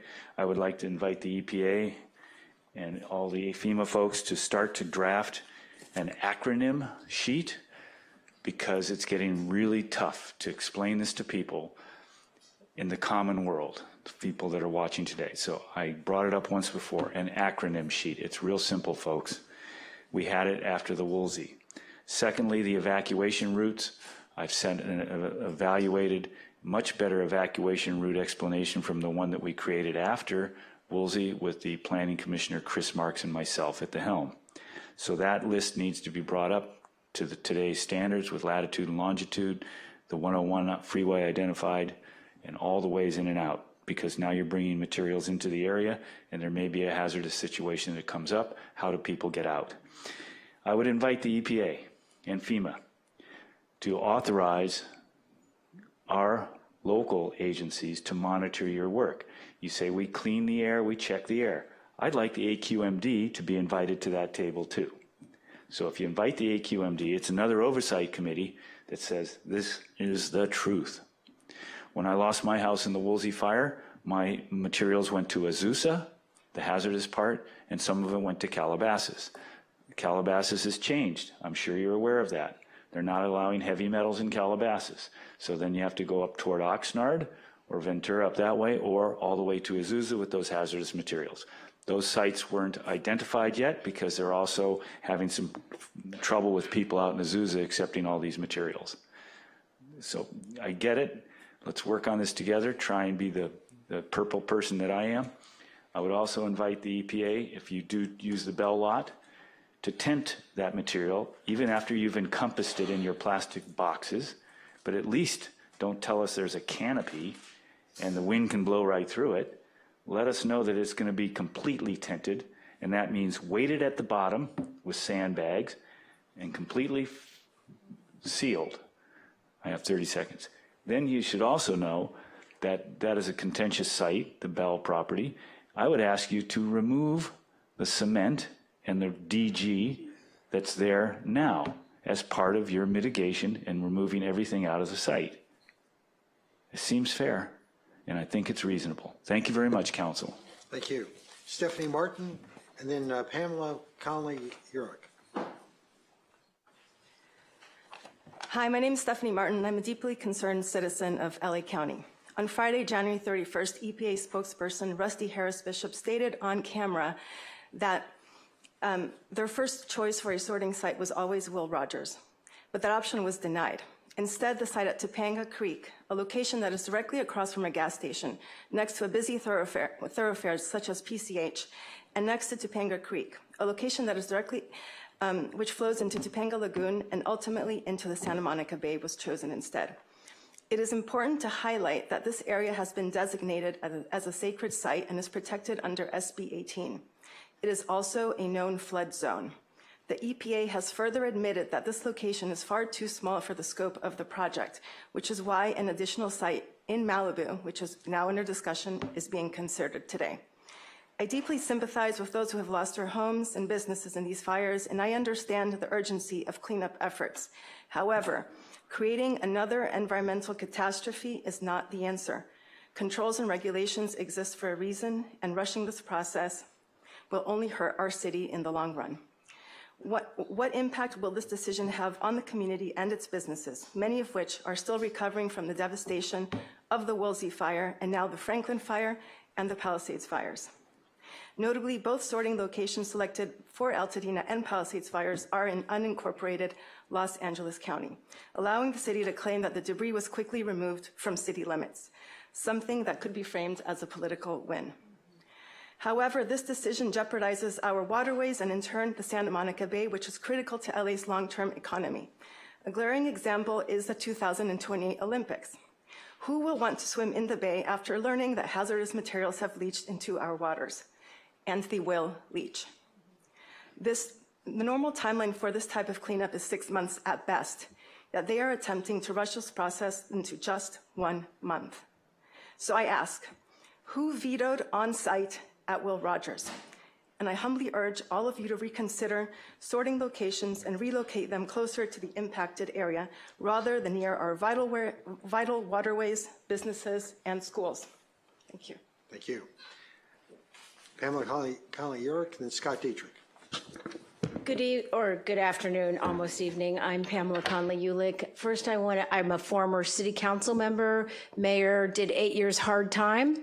So I want you to know that these people sitting at this dais, their time and energy is just as precious as yours. They're barely getting paid. And to accuse them of things, let's try and be respectful with dignity for all. I also want to thank the EPA and all these people who are here in the Army Corps of Engineers for your service and sacrifice for our country and all of us. So today I'm here to ask you, I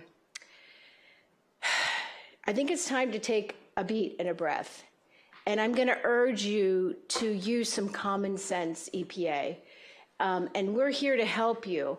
And I think that last speaker that spoke is what happened with Will Rogers. If you look at common sense, 7,000 homes were destroyed. Will Rogers is right next to most of those homes. Why aren't you going there? And if you can use the Stafford Act, maybe we need to call up President Trump and get him to put it in a place that makes common sense. It's physically the number of miles traveled and the time and energy it's going to take to travel the materials from the Palisades and those 7,000 homes here versus Will Rogers. Let's look at that. The gas. Let's look at the number of structures, 7,000 versus 700. Let's use a common sense way, okay? So I'm urging the EPA. I know you guys aren't listening over there. I'm really speaking to you. Why aren't you using Will Rogers? Why aren't you looking at other parking lots next to where all those homes are, where you can easily transport that material? It's already paved. You don't have to go 21 miles away. Why aren't you doing common sense things? I'm going to urge you to put on that beautiful thinking, that brain, that hat, that thinking hat, and be creative and do what's right for everybody. We've experienced enough trauma, and now you coming with these masks and everything back into exposing that to children who are going to be running by. It's not okay. It's not acceptable. We're grateful for you, but let's come up with a solution that is going to be a win-win for not just the people here today, but for those kids that don't have a say. We really need to think about that when you're doing this. And we thank you because your work is amazing and you're putting yourself at risk. And we do thank you. But please be role models. Do the right thing. Use your brain. Find another location that makes economic sense, that makes longitudinal sense. That is the right thing to do. So we thank you, and thank you for everyone sitting up here tonight, and for those in Zoom. Your time and energy is precious, and none of us know how much more we have left. Thank you. Scott Dietrich, then Linda Riviera. Good afternoon, and thank you guys from FEMA and EPA for being here. There are no good solutions to this. We have to face it. There's only lessening of risk. On the morning after the fire on the 8th, I was filming a house burning in my neighborhood. A Tesla was in the garage and it was beeping and trying to warn everything, and the house was literally exploding. Okay, all that's running into the ocean right now. It's getting into the air. We need to get this done. We need to get it done quickly. Why? Yeah, people want to get back in their house. Of course they do. Mostly because it's worse for the environment if we do nothing. And I urge you guys to find a way to jam this through. I don't know if you can do it tonight, Trevor, but maybe there's a way we can do it. We don't like it on the Bell property, but we don't have a good solution. What I want to know is I want to make certain that they're not going to take stuff from the Palisades down to that property. It should only be for our Malibu citizens. We should have an answer on that. Okay. But, and Topanga Creek, please don't tell me it's in a floodplain. Yeah, Topanga Creek floods all the time. Where they've got it staged never has flooded. I lived there for 30 years. It's not coming up that high. Is it a great location? I don't know what happened to Will Rogers. I do know what's happening with Gillette. Gillette is the staging area for all the utility vehicles. There's literally hundreds of them. I now live in Calabasas temporarily. Okay, you can't put it there because, and plus it was perfect for Woolsey. Bell happens to be a good location, or I should say the best available for this problem. So, do we want to have more risk? I don't know, is it 10 times more risk? Is it 100 times more risk by letting this stuff just sit there? It's going to rain. It's going to get into the, runoff. We've got to do this, and we've got to do it quickly. Okay, with 30 seconds left, I have a couple questions. Our house did not burn. I had a shed that burned. Do I opt in and risk the Army Corps of Engineers coming in and bulldozing my house, which is still standing? I don't know. I don't know what to do with this. Does FEMA clear off all the dead trees? I don't know. I'd like to know, but I haven't heard. So thank you all for coming, and, please answer some of these questions. Okay. Linda Riviera, and then Chad White.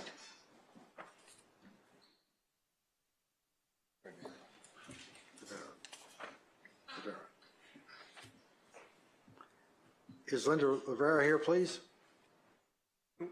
If not, we'll go to Chad White.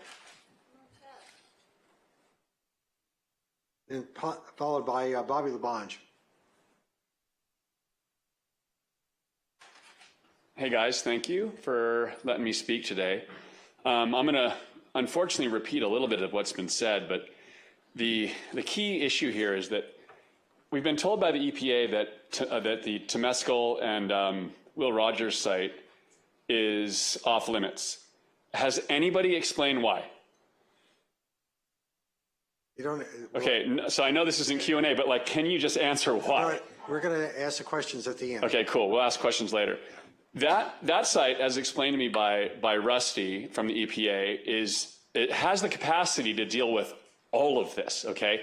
In one location, most of the debris, and by the way, everybody feels pretty NIMBY to me here. I'm from Topanga.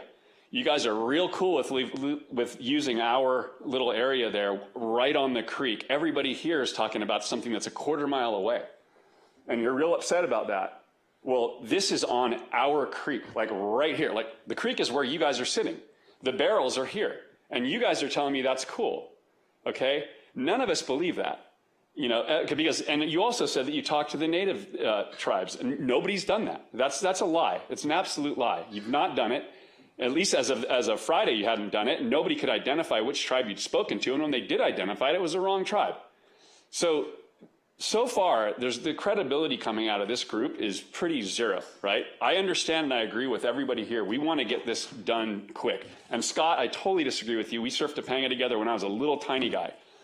And that's not true. That thing does flood, and the snake pit's always getting flooded, and it does come all the way up to the snake pit. If you see the site now, it is an absolute disaster. So I hope this doesn't happen at Malibu, and I hope everybody here, this whole group, all of us here, will lobby to get the Will Rogers site, not to be NIMBY, but to be logical, okay? If we do that now, and if we start to put some pressure, I talked to Steve Soboroff. He was really cool. He took my call on a Sunday, called me back, and I explained to him what the situation was. He said that LA City didn't reject the site, okay? So nobody on his team did. Karen Bass's team didn't reject it. Rick Caruso didn't reject it. So who rejected it? So this is really the whole crux of this problem. Everything everybody's talking about here, done. It's completely solved by dealing with Will Rogers. And that is very NIMBY of all of us, right? Because, hey, that's the Palisades, we're Topanga, you're Malibu. But if we don't get that, address that, we're really just kind of like, we're just grasping at straws. We're going to have a little spot here, a spot here, a spot here. It requires 5 different Topanga sizes or lots in order to deal with this. So you're going to have 1 here. What about the other 3, right? Maybe more like 4. So that's the answer. The whole answer, the whole ball game is Will Rogers, and that's all I really want to say. So, thank you. Let's not be NIMBY, by the way. Let's take our own. All right, Bobby Labange, then Michelle Lynn, or Michael Lynn. My name's Bobby Labange. I'm a 40-year resident of Malibu. I am also a commissioner down in Marina del Rey representing Supervisor Lindsay Horvath's office. Recently, there was a fire in Marina del Rey, in a boat fire at night, 10:30 at night. At 8 a.m., I was down on site, and there was so much presence of cleaning up the bay immediately by several different agencies. I'd never seen something acted so fast. We are now 25 days past the fire. We have 2 high tides every day. We have a stretch of beach from Topanga all the way up to Carbon Beach with all sorts of wastes that are going to be fouling our dolphin-filled Santa Monica Bay. I cannot express how important time is on this thing. Every day we're losing time. The last couple of ladies and gentlemen cited the Temescal Canyon where it hits PCH and this long stretch of parking lot that seems like the perfect solution to get the stuff out of here and wherever it's accepted. Let's go. We gotta go. Thank you. Thank you, Bobby. Michelle Lynn, and then Paula Logan. Michael Lynn.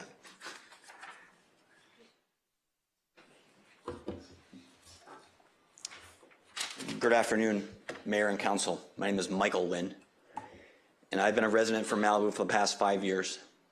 My wife has been for 10 years. And I'm here as a concerned resident.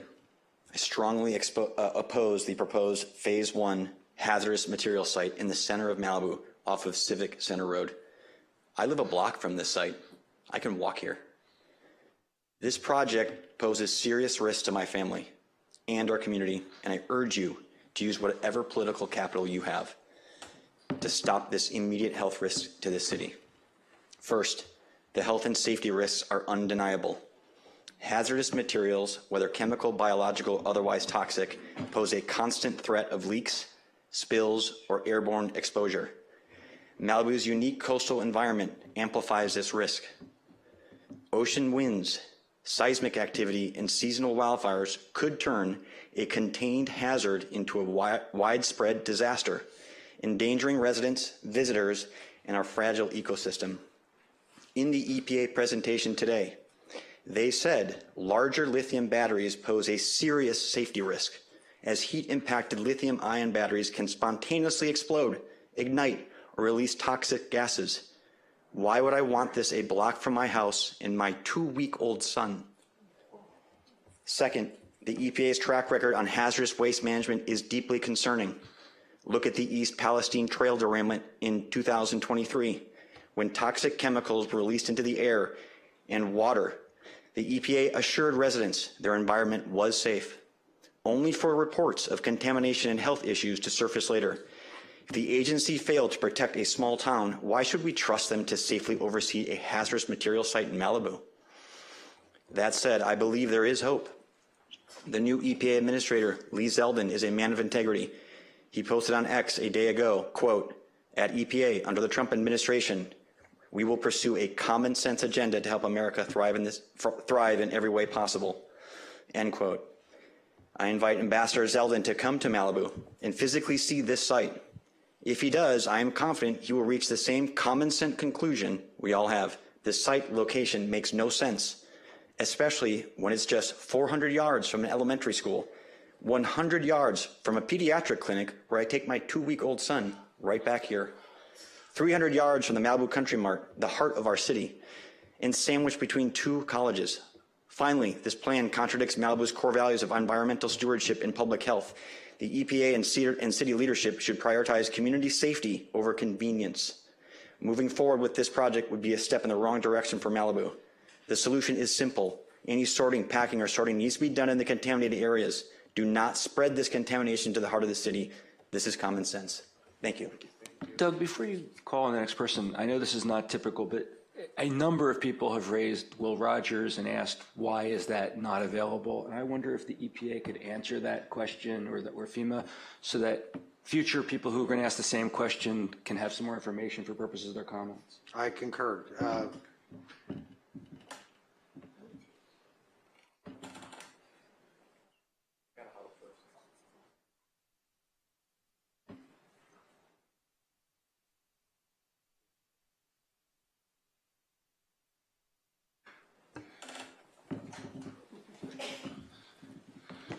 So we are continuing to pursue Will Rogers Park. My understanding is it's a state park. We have a request with the state to approve it. I mean, Hold it, everybody. Hey, let him finish.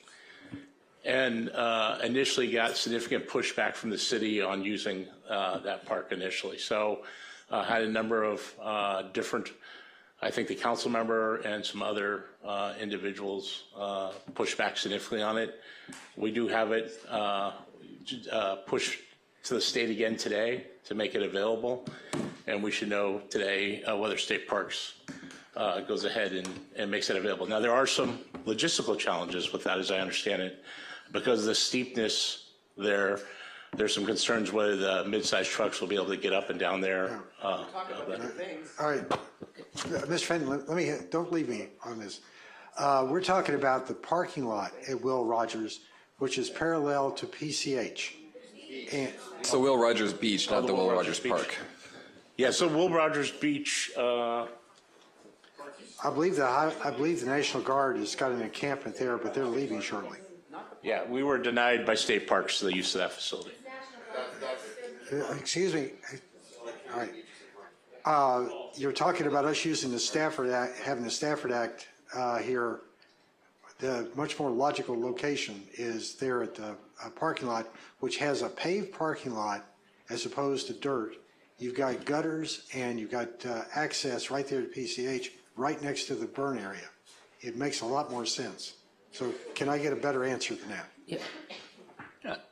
And I just want to add, maybe you misspoke, but you said this, you got pushback from the city. Are you referring to the city of Los Angeles? And council member, I'm sorry, I was talking about, Will Rogers Park, the polo field is the one. Yeah, that's nowhere close to what we're talking about. We're talking about at the parking lot, which I think is beaches and harbors for the city. Along the PCH is the one you're talking about, yes.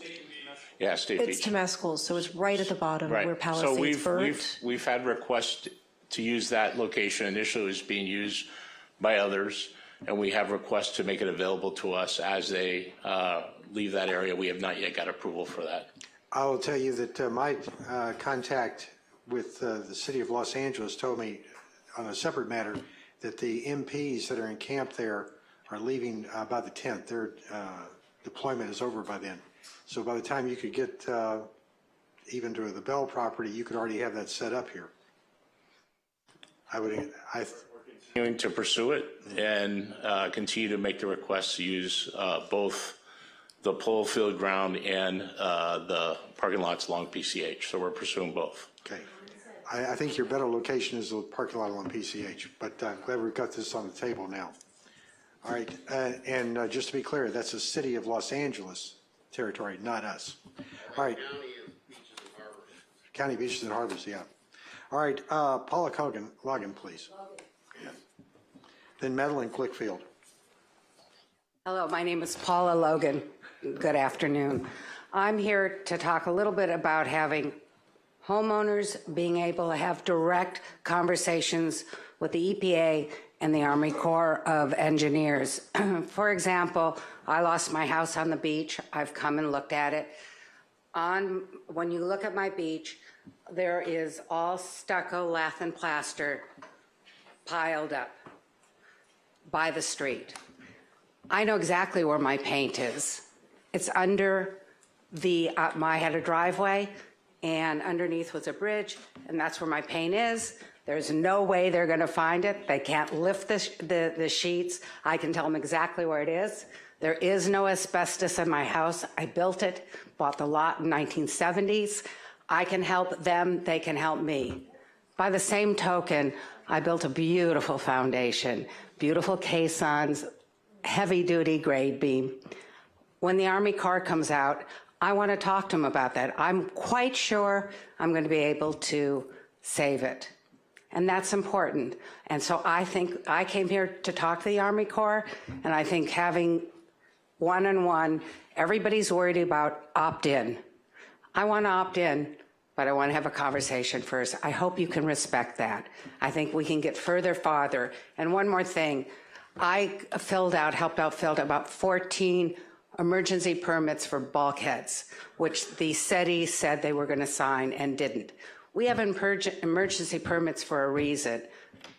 These bulkheads, these people, these wonderful people are trying to save our ocean. And I think we should have had some backup from the city. I think you're very remiss in that area. Thank you very much. Can I ask you a quick question? The emergency requests were put in when? What? When were the emergency requests put in? Oh, a week ago. I filled out 14 of them. And I mean, it's heartbreaking. You're talking about taking stuff from a house, paint, and sticking it someplace temporarily. And meanwhile, it's just floating into the ocean. I ran for the first city council, and I'm going to tell you, I'm not impressed with how it's run today. Thank you so much. Thank you.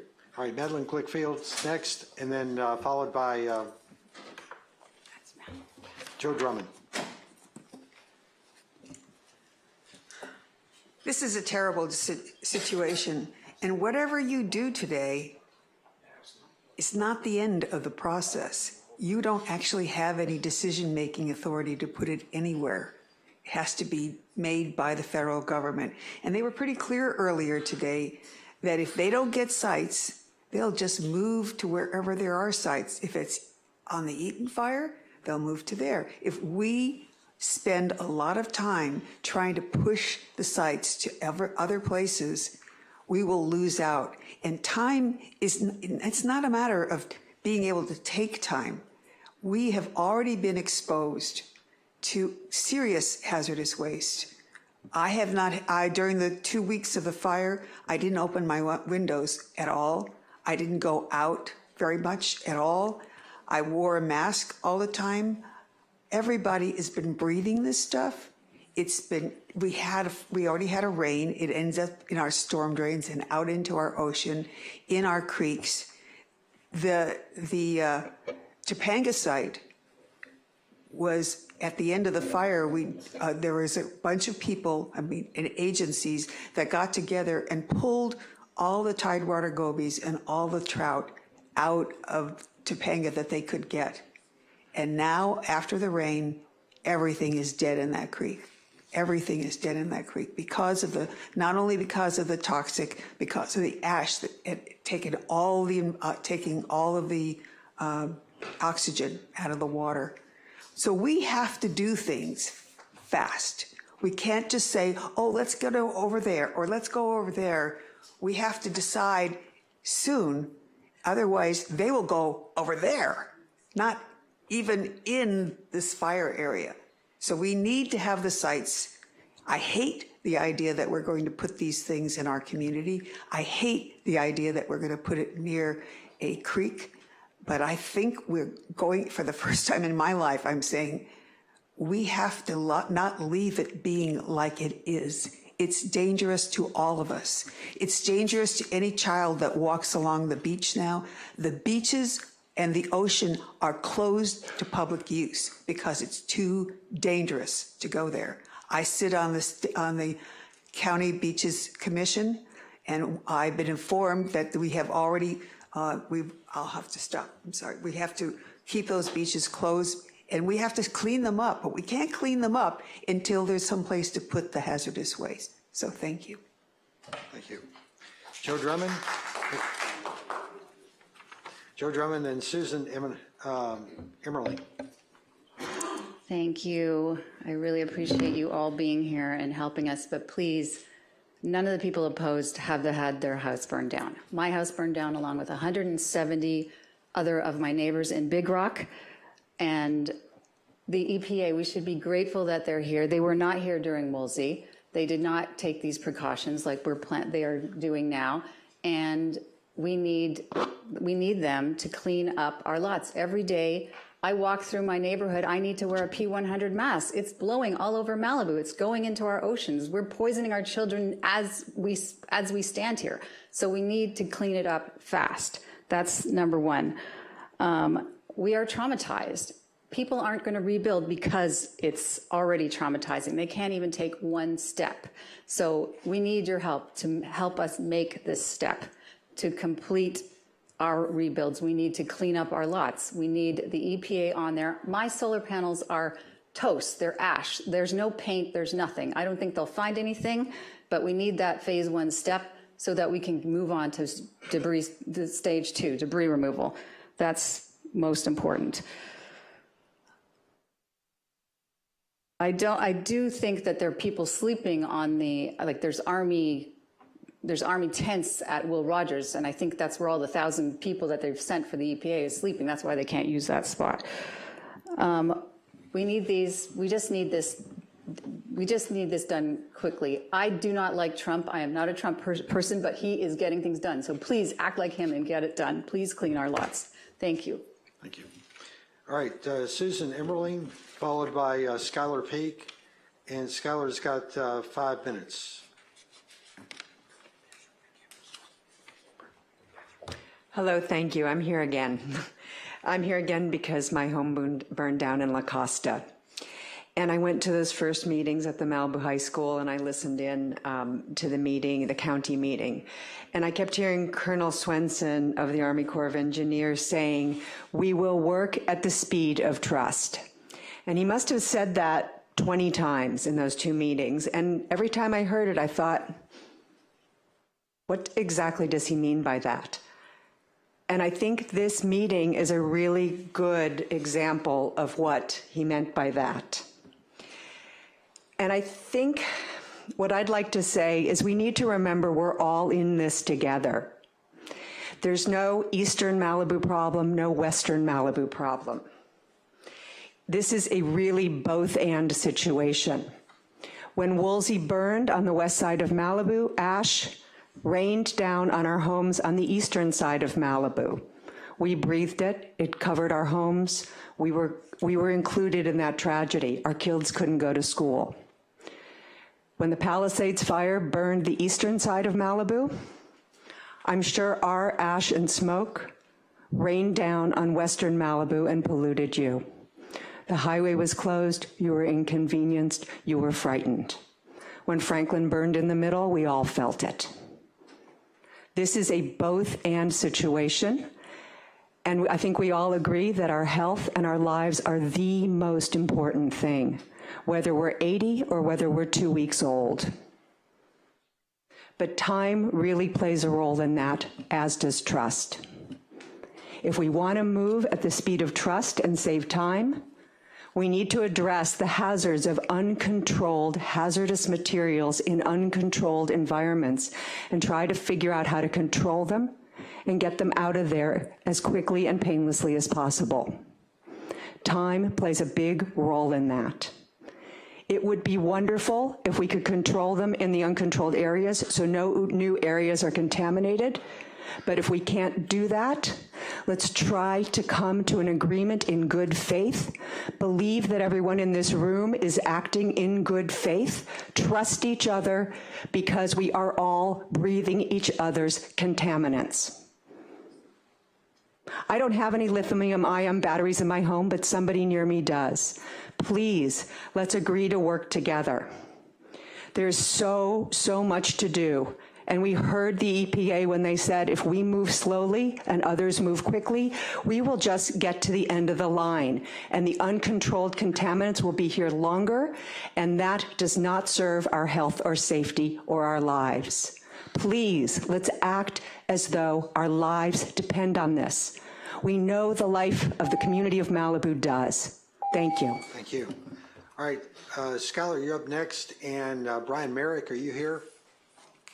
And Sol Erico? Soleil Erico. Okay, 5 minutes.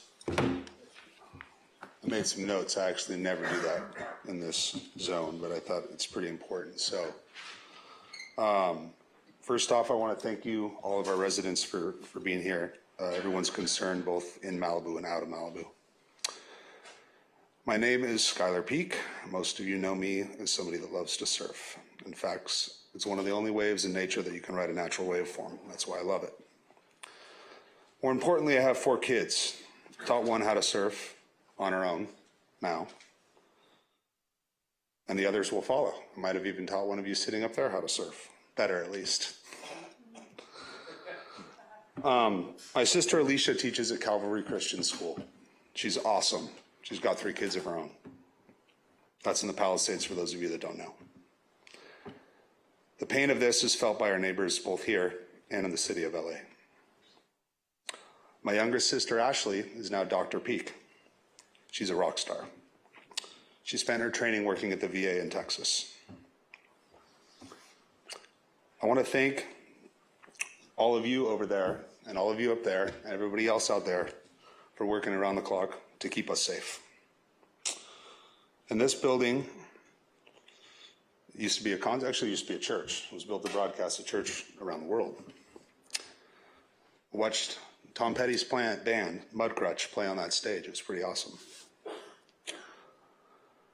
I want to thank Brian for letting me come up here and speak right now because his dad was the judge. His dad was the judge west of Topanga, known as the law west of Topanga.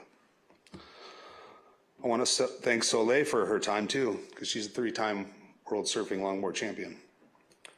She's from Malibu. I also want to thank Whitney, who left, because her sister Stephanie Gilmore is an 8-time shortboard world champion. She wasn't able to give me her time. She's not a U.S. citizen. Maybe she was, but I didn't want to get into that stuff. I want you to thank FEMA and everybody here, and just being able to provide our community what, who, when, and where. That's what drives a lot of this challenge. And Bruce, I love you. I want to say that publicly. I love you too, Steve. Most of you saw my fire brigade and other guys up in your area during the previous fire.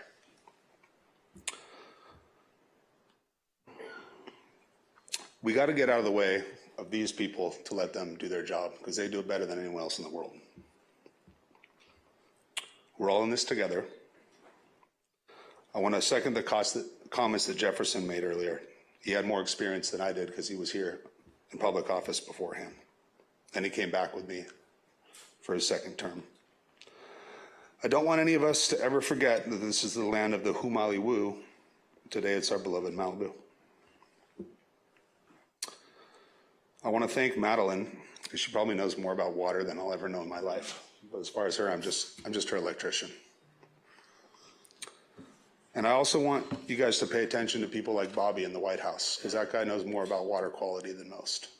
And I think that it's very important for us as a community to work together, get out of the way, and let the people that know how to do their job do their job. Thank you. Thank you, Skylar.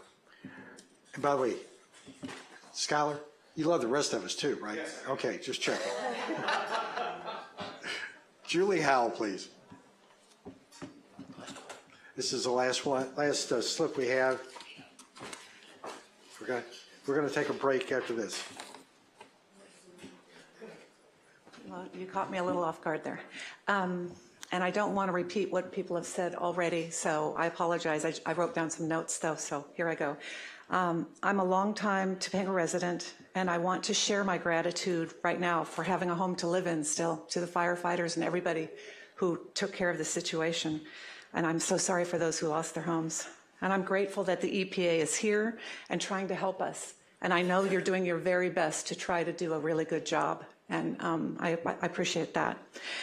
I'm worried about the Topanga Lagoon site because it is really a catastrophic choice for the people, the wildlife, and the Santa Monica Bay.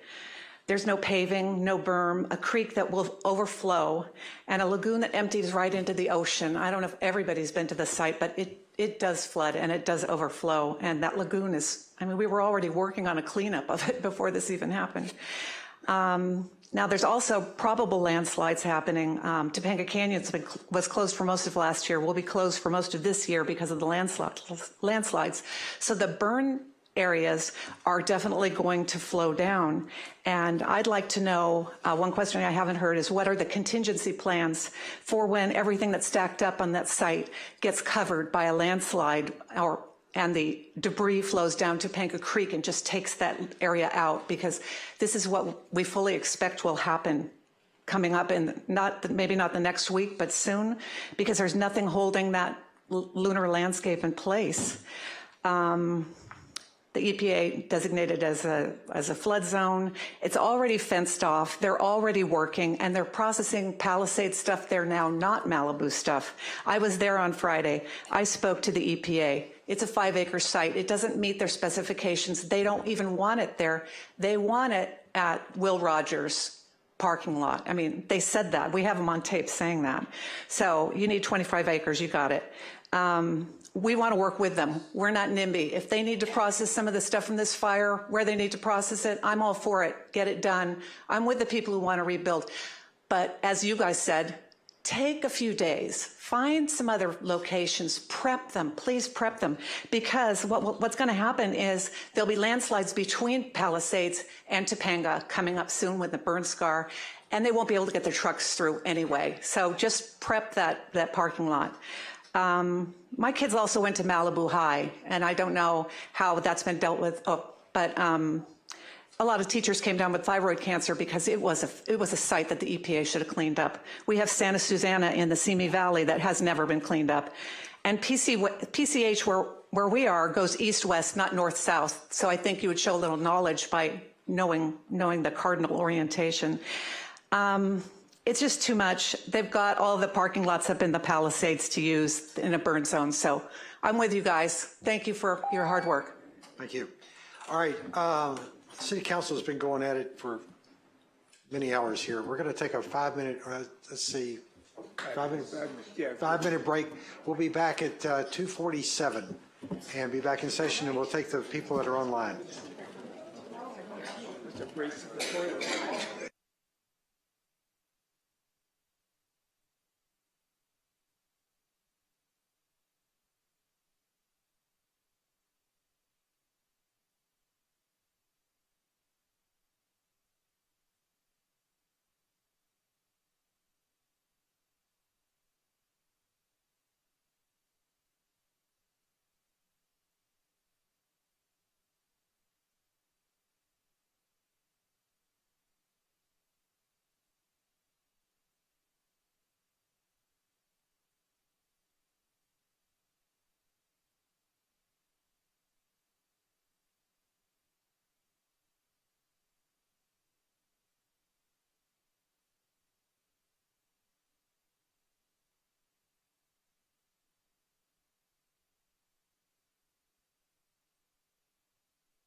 Halen, Bruce, Steve,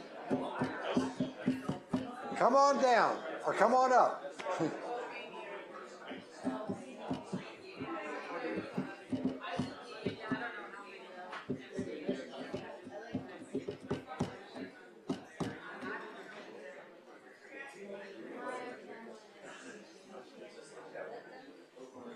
Joe, give him a nudge.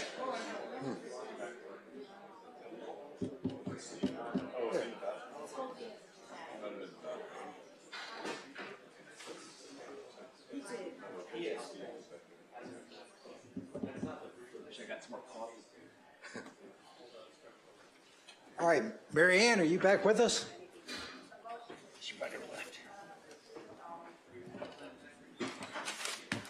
Mary Ann? She's on? Okay. Oh, We need to get her on. we got to get her on. And to those that are waiting patiently on Zoom for your raised hand, we will be with you in just a moment. Just understand we would probably reached our limit there. It's time to take a break. We're confirming Mary Ann's back on and that site's open. There were no comments over at that site. Okay. All right. So let's, we're back in session. We've got some Zoom hands. Who's first? How many do we have, by the way? Is it still 5? 4. Excellent. Good.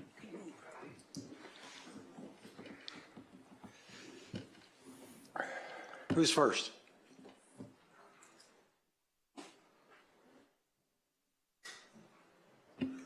First is RLE. RLE, go ahead, please. Oh, this is Ryan. Oh, Ryan. Go ahead, Ryan. Yes, I'd like to say the first thing here to consider is that you are being kind of taunted by a few of the prior speakers as to the word community, that we need to process this hazardous waste within the community from which the homes burned. Well, Malibu was unlike any community I've ever seen, and I think I will never see another one like it. We're 21 miles long. We would be 4 or 5 cities if you took our coastline down to the South Bay. So that really doesn't hold any water. The first do no harm would be you don't spread any type of hazard beyond, its limits. You contain it. And we know that the burn area, Malibu is the far western end of the Palisade Fire burn area.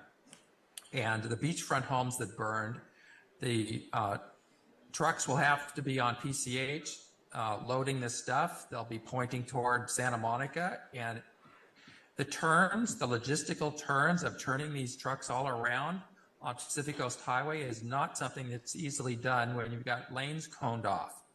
And that's for the foreseeable future. So, I come from a transportation background with 80 years experience in large vehicles, not personally, but that this is tracking of miles and time of drivers and avoiding backtracking, which is wasted dead time that you have to pay your employees. And you got to fuel the vehicles.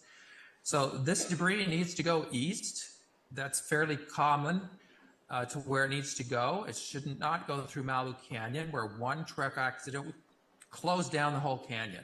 And if any one of those barrels opened up, we'd have a toxic problem. So that's the direction it needs to go. Will Rogers is probably the answer. Nobody has said anything about what has always been presented by the state of California when they have a major problem, is they go into 24-hour work mode. And you get a 50% increase in efficiency by adding that third shift of 8 hours. So maybe this can all be handled at the existing site. If it's going to be Topanga, if it's already there, to continue there. That's your. Okay. Thank you, Ryan. Who's next? I'm sorry, I was muted by the host. Oh, I'm sorry. Go ahead. I'd like my last minute, please. I think it's the last 15 seconds. Go ahead. The state-owned Topanga land is more appropriate and that the, well,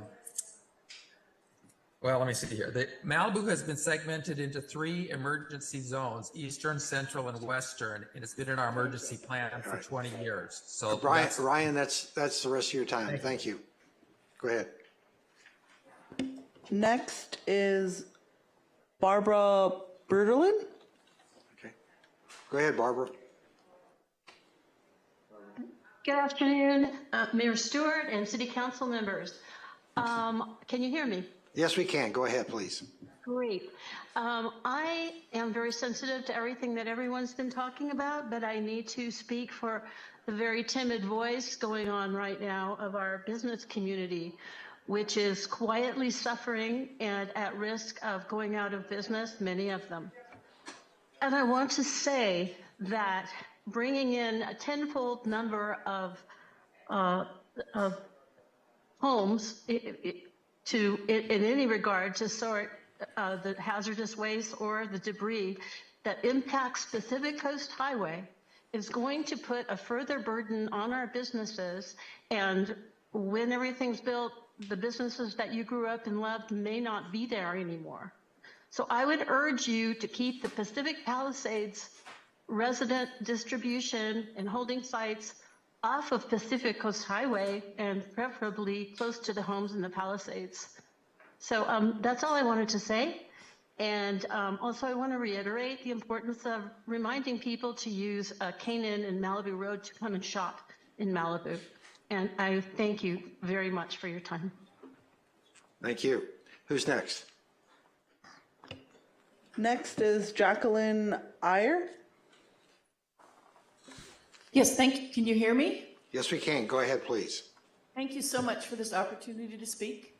My name is Jacqueline Ayer, and I'm a member of Save Our Rural Town, which is an organization that was formed. They instead dumped the waste on vacant land in the Antelope Valley and pocket the disposal fees that they were paid. You've already heard from one speaker today indicating that the waste haulers that are hired for fire cleanup are not safe or responsible drivers. We are concerned that they will not safely and responsibly dispose of the waste that they will haul. Therefore, we ask that as part of the system that you implement in this cleanup process, you require the waste haulers to provide receipts showing the location of where the waste was disposed of and the weight that was disposed of. And we also ask that you reconcile these disposal receipts with the shipping manifests to confirm that the entire weight of waste that is sent in each shipment is correctly disposed of at a properly licensed facility. I am happy to share more information regarding our concerns with illegal waste disposal in the Antelope Valley. You can reach me at sortacton@gmail.com. That's sortacton@gmail.com. Thank you for this time. Thank you. Who's next, please? Next is Melina Watts. Go ahead, please.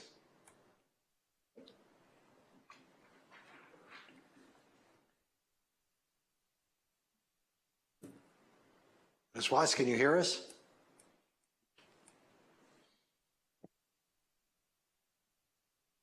I will cede my time. All right. Thank you very much. Anyone left? One more. Dave Cockrell. Go ahead, please. Hi, can you hear me? Yes, we can.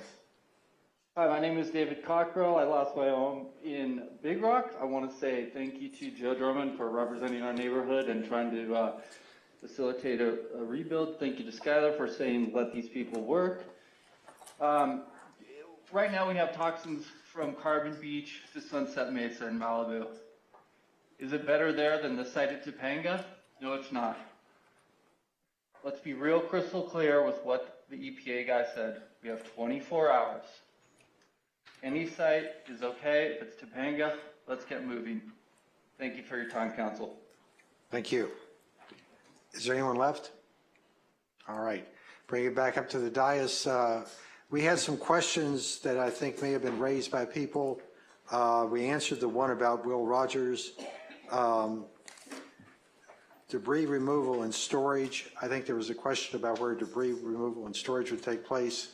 I don't mean to speak for Mr. Fenton or whoever, but I think we have some questions. You guys can probably answer it better than I can. Pretty good at this stuff. Pardon? You're getting pretty good at this. We're going to sign you up. Yeah. I've seen enough of your brochures. Thank you. So let me just talk about the staging areas again. We are actively have teams in the field now looking at multiple locations. We have not said no to anything.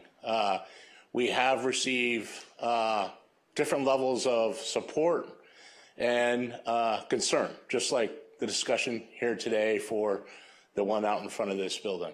So we are actively still pursuing those, having those discussions, having that open discussion to try to get there. We are at a point, though, that we are reaching maximum capacity at the one we're currently using right now, and we have to start deciding whether we start shifting teams around to use other ones we have in other places. So that's what's pushing us to make quick decisions here. Plus, as I said, all the material on properties is in an uncontrolled environment, and that's the biggest risk that we see here right now. That's the biggest risk, is the uncontrolled environment. It's not the controlled environment. It's not staging. It's the uncontrolled environment. As far as your other question? Well, I think the question was, as I took it, what about debris removal and storage? I think they're talking more about the ash, the burn sites. Yeah, so where's my core rep? Okay, so not here, but I'll do my best core impersonation.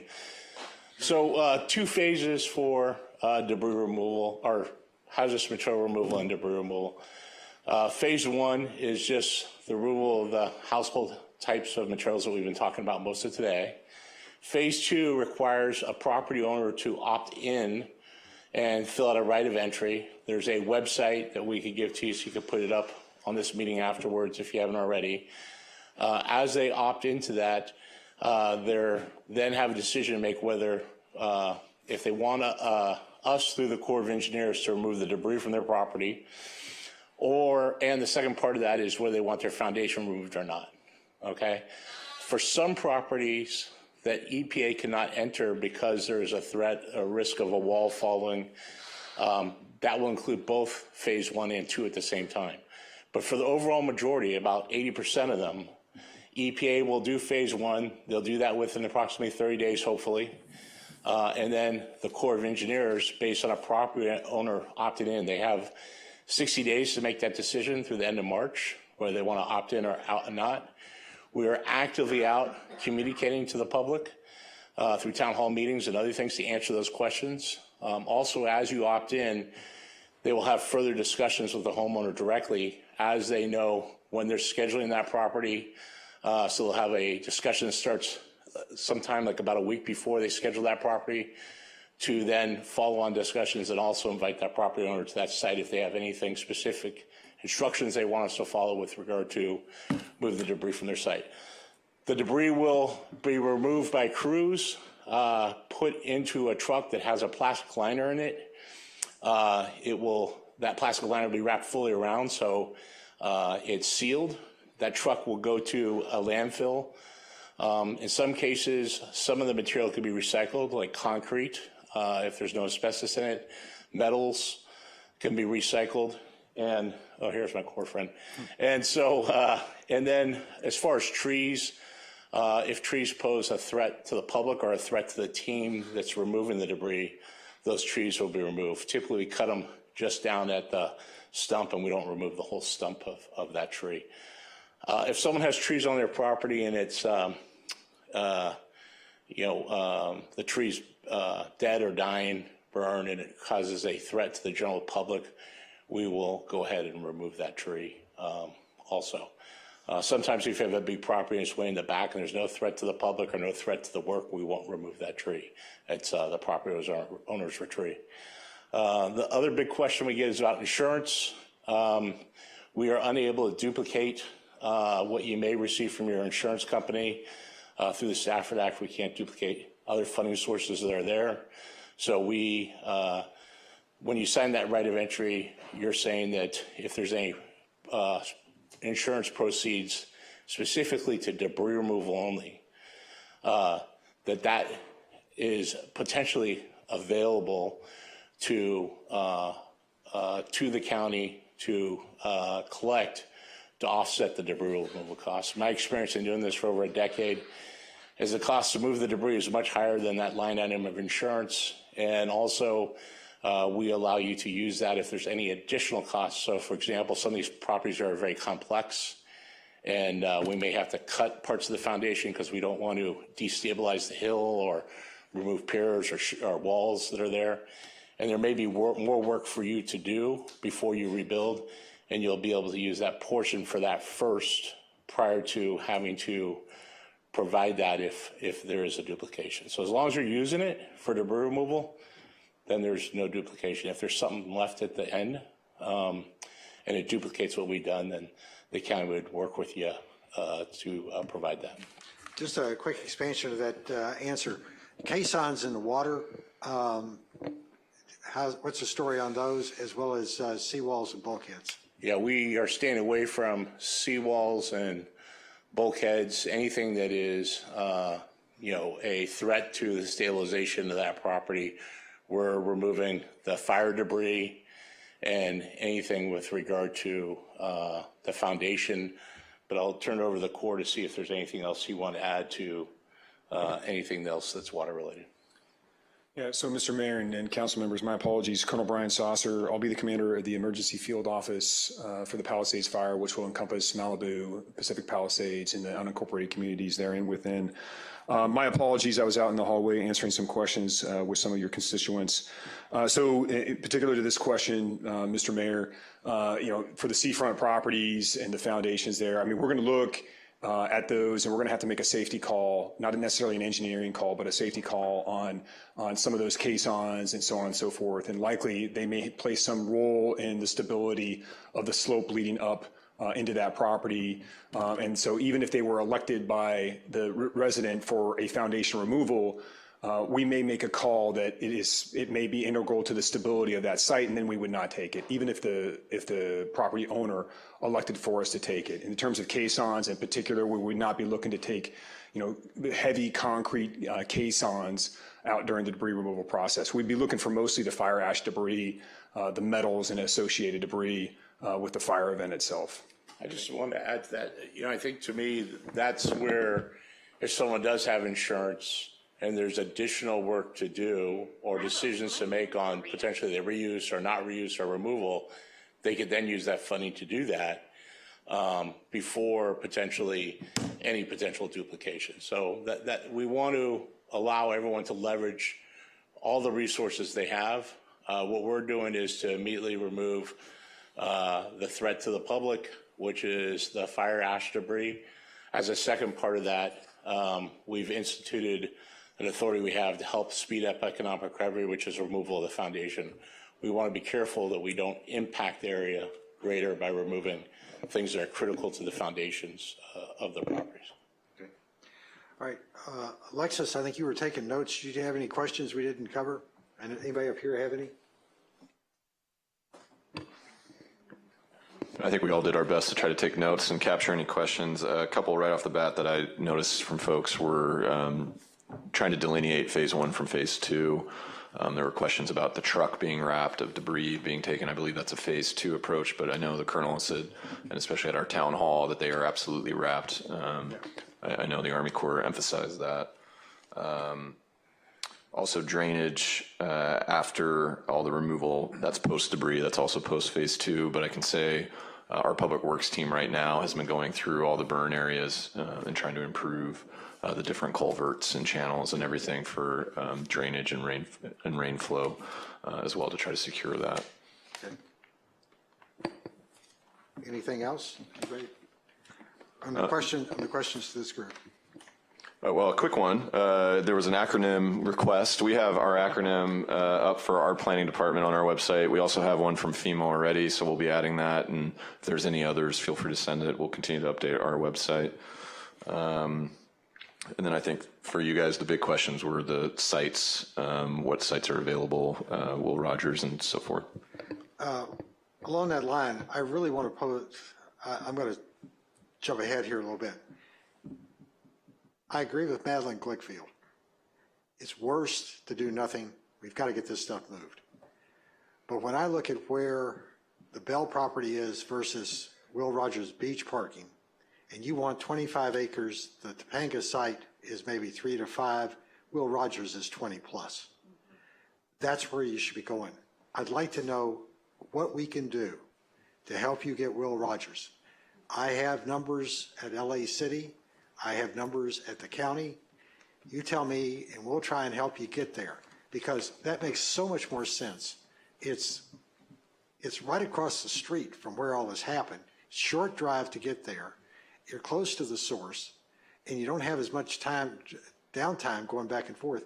I believe the National Guard that's there is the MP detachment, and I believe the group that's been assigned to work with you is being deployed at somewhere in the valley, at Van Nuys or somewhere like that. So it's not like it's they're going to reuse it for a staging base.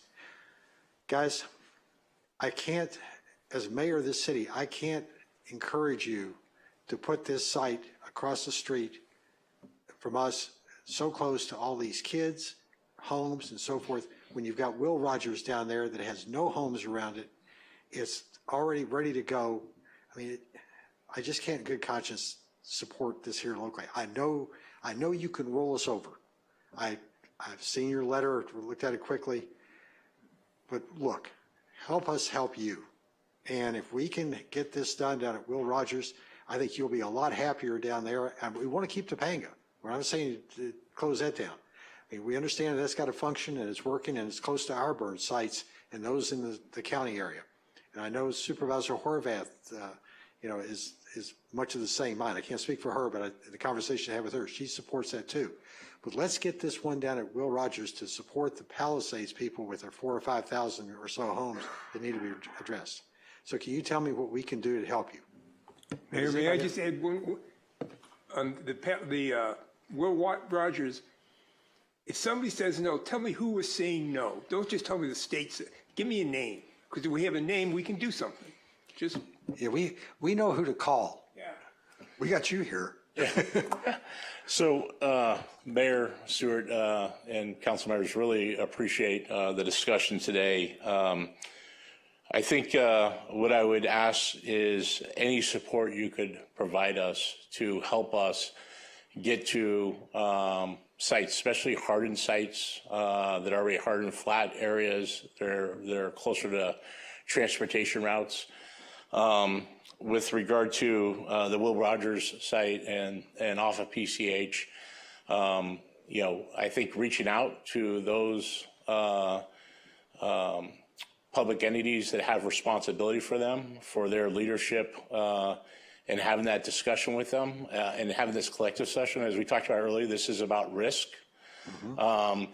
And you bring up a site that is along the PCH that is, a paved site that we would need for about 90 days. And it has sufficient acres. We've pursued that early on, but we've been told a couple times already no. So if you could help us by reaching out to those entities, we're glad to connect you with who we've discussed it with. And I would add, in addition to reaching out, we have at least the Bell Lot, if not other land, where people who are staying overnight, where, the National Guard or whoever might need a place to live, they can live there because they're not a hazard, and that would free up the space.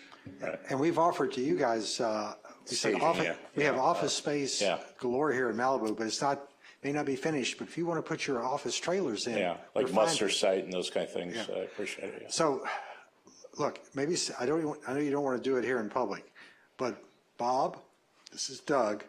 Doug, this is Bob. Let's talk as soon as this is over.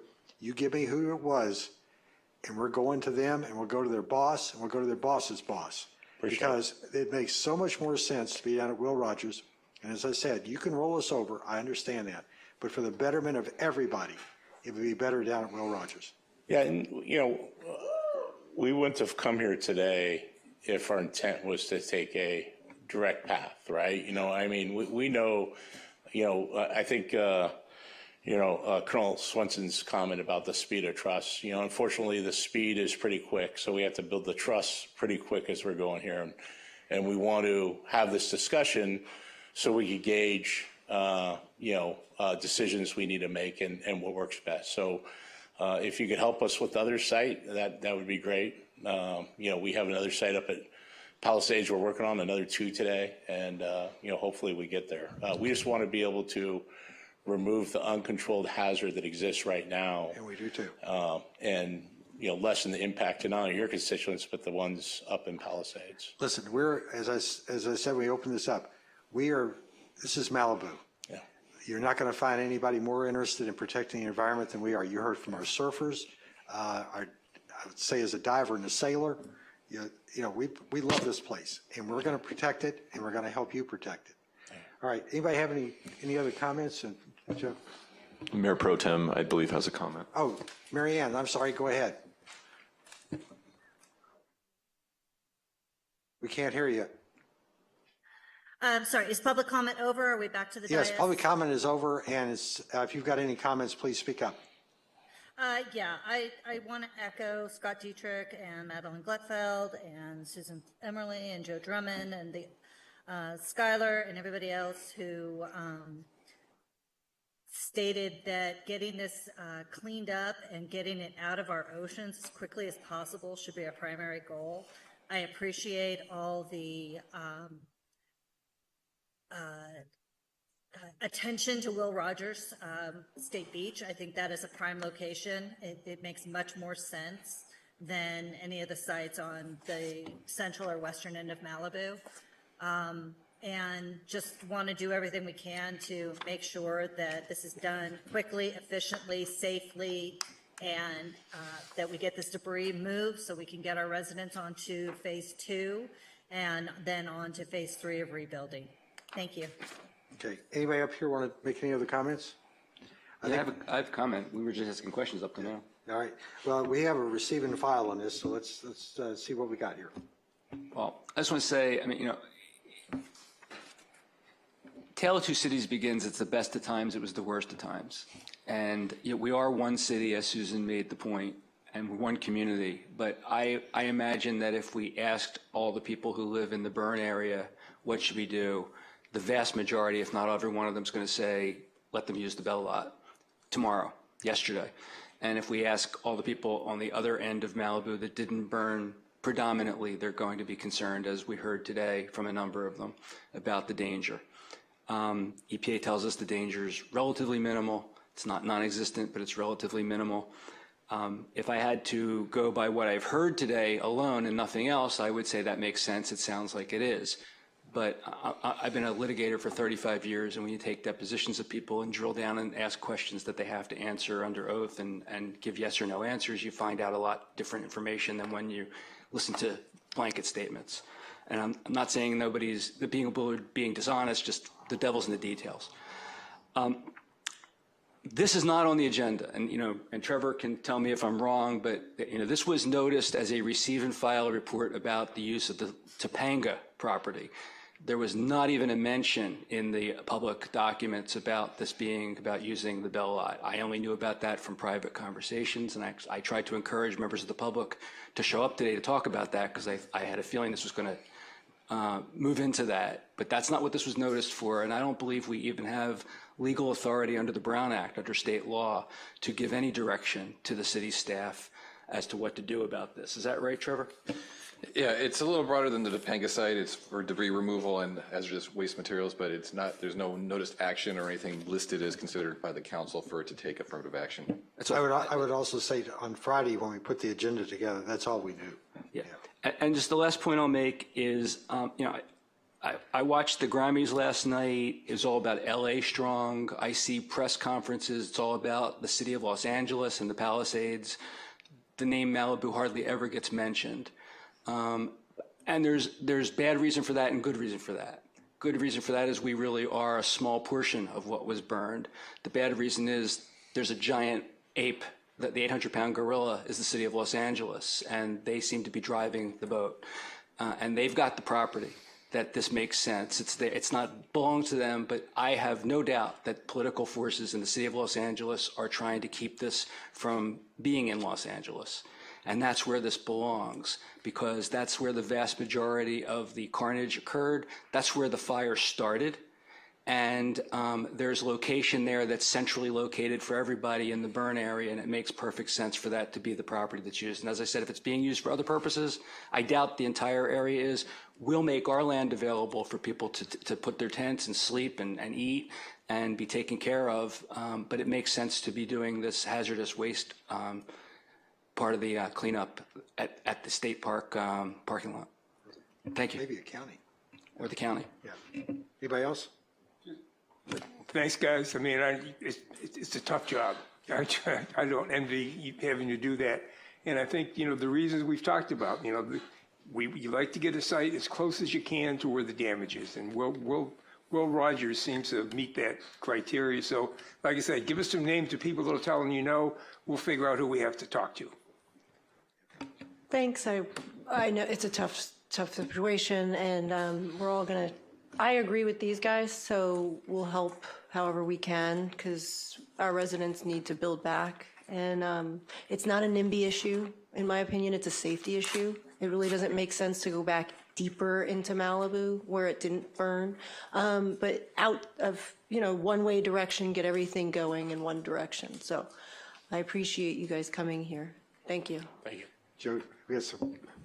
Yes, Mayor, and mostly for public's awareness, because there were a lot of questions on phase 1, phase 2. Our staff is already working on trying to have a phase 2 workshop, so we'll probably see the Colonel here again so that we can provide more information and awareness for folks on the opt-in, opt-out, and the whole process for phase 2. That's provided the Colonel wants to come back and see us again. We can probably get your room He's here for the next 6 months.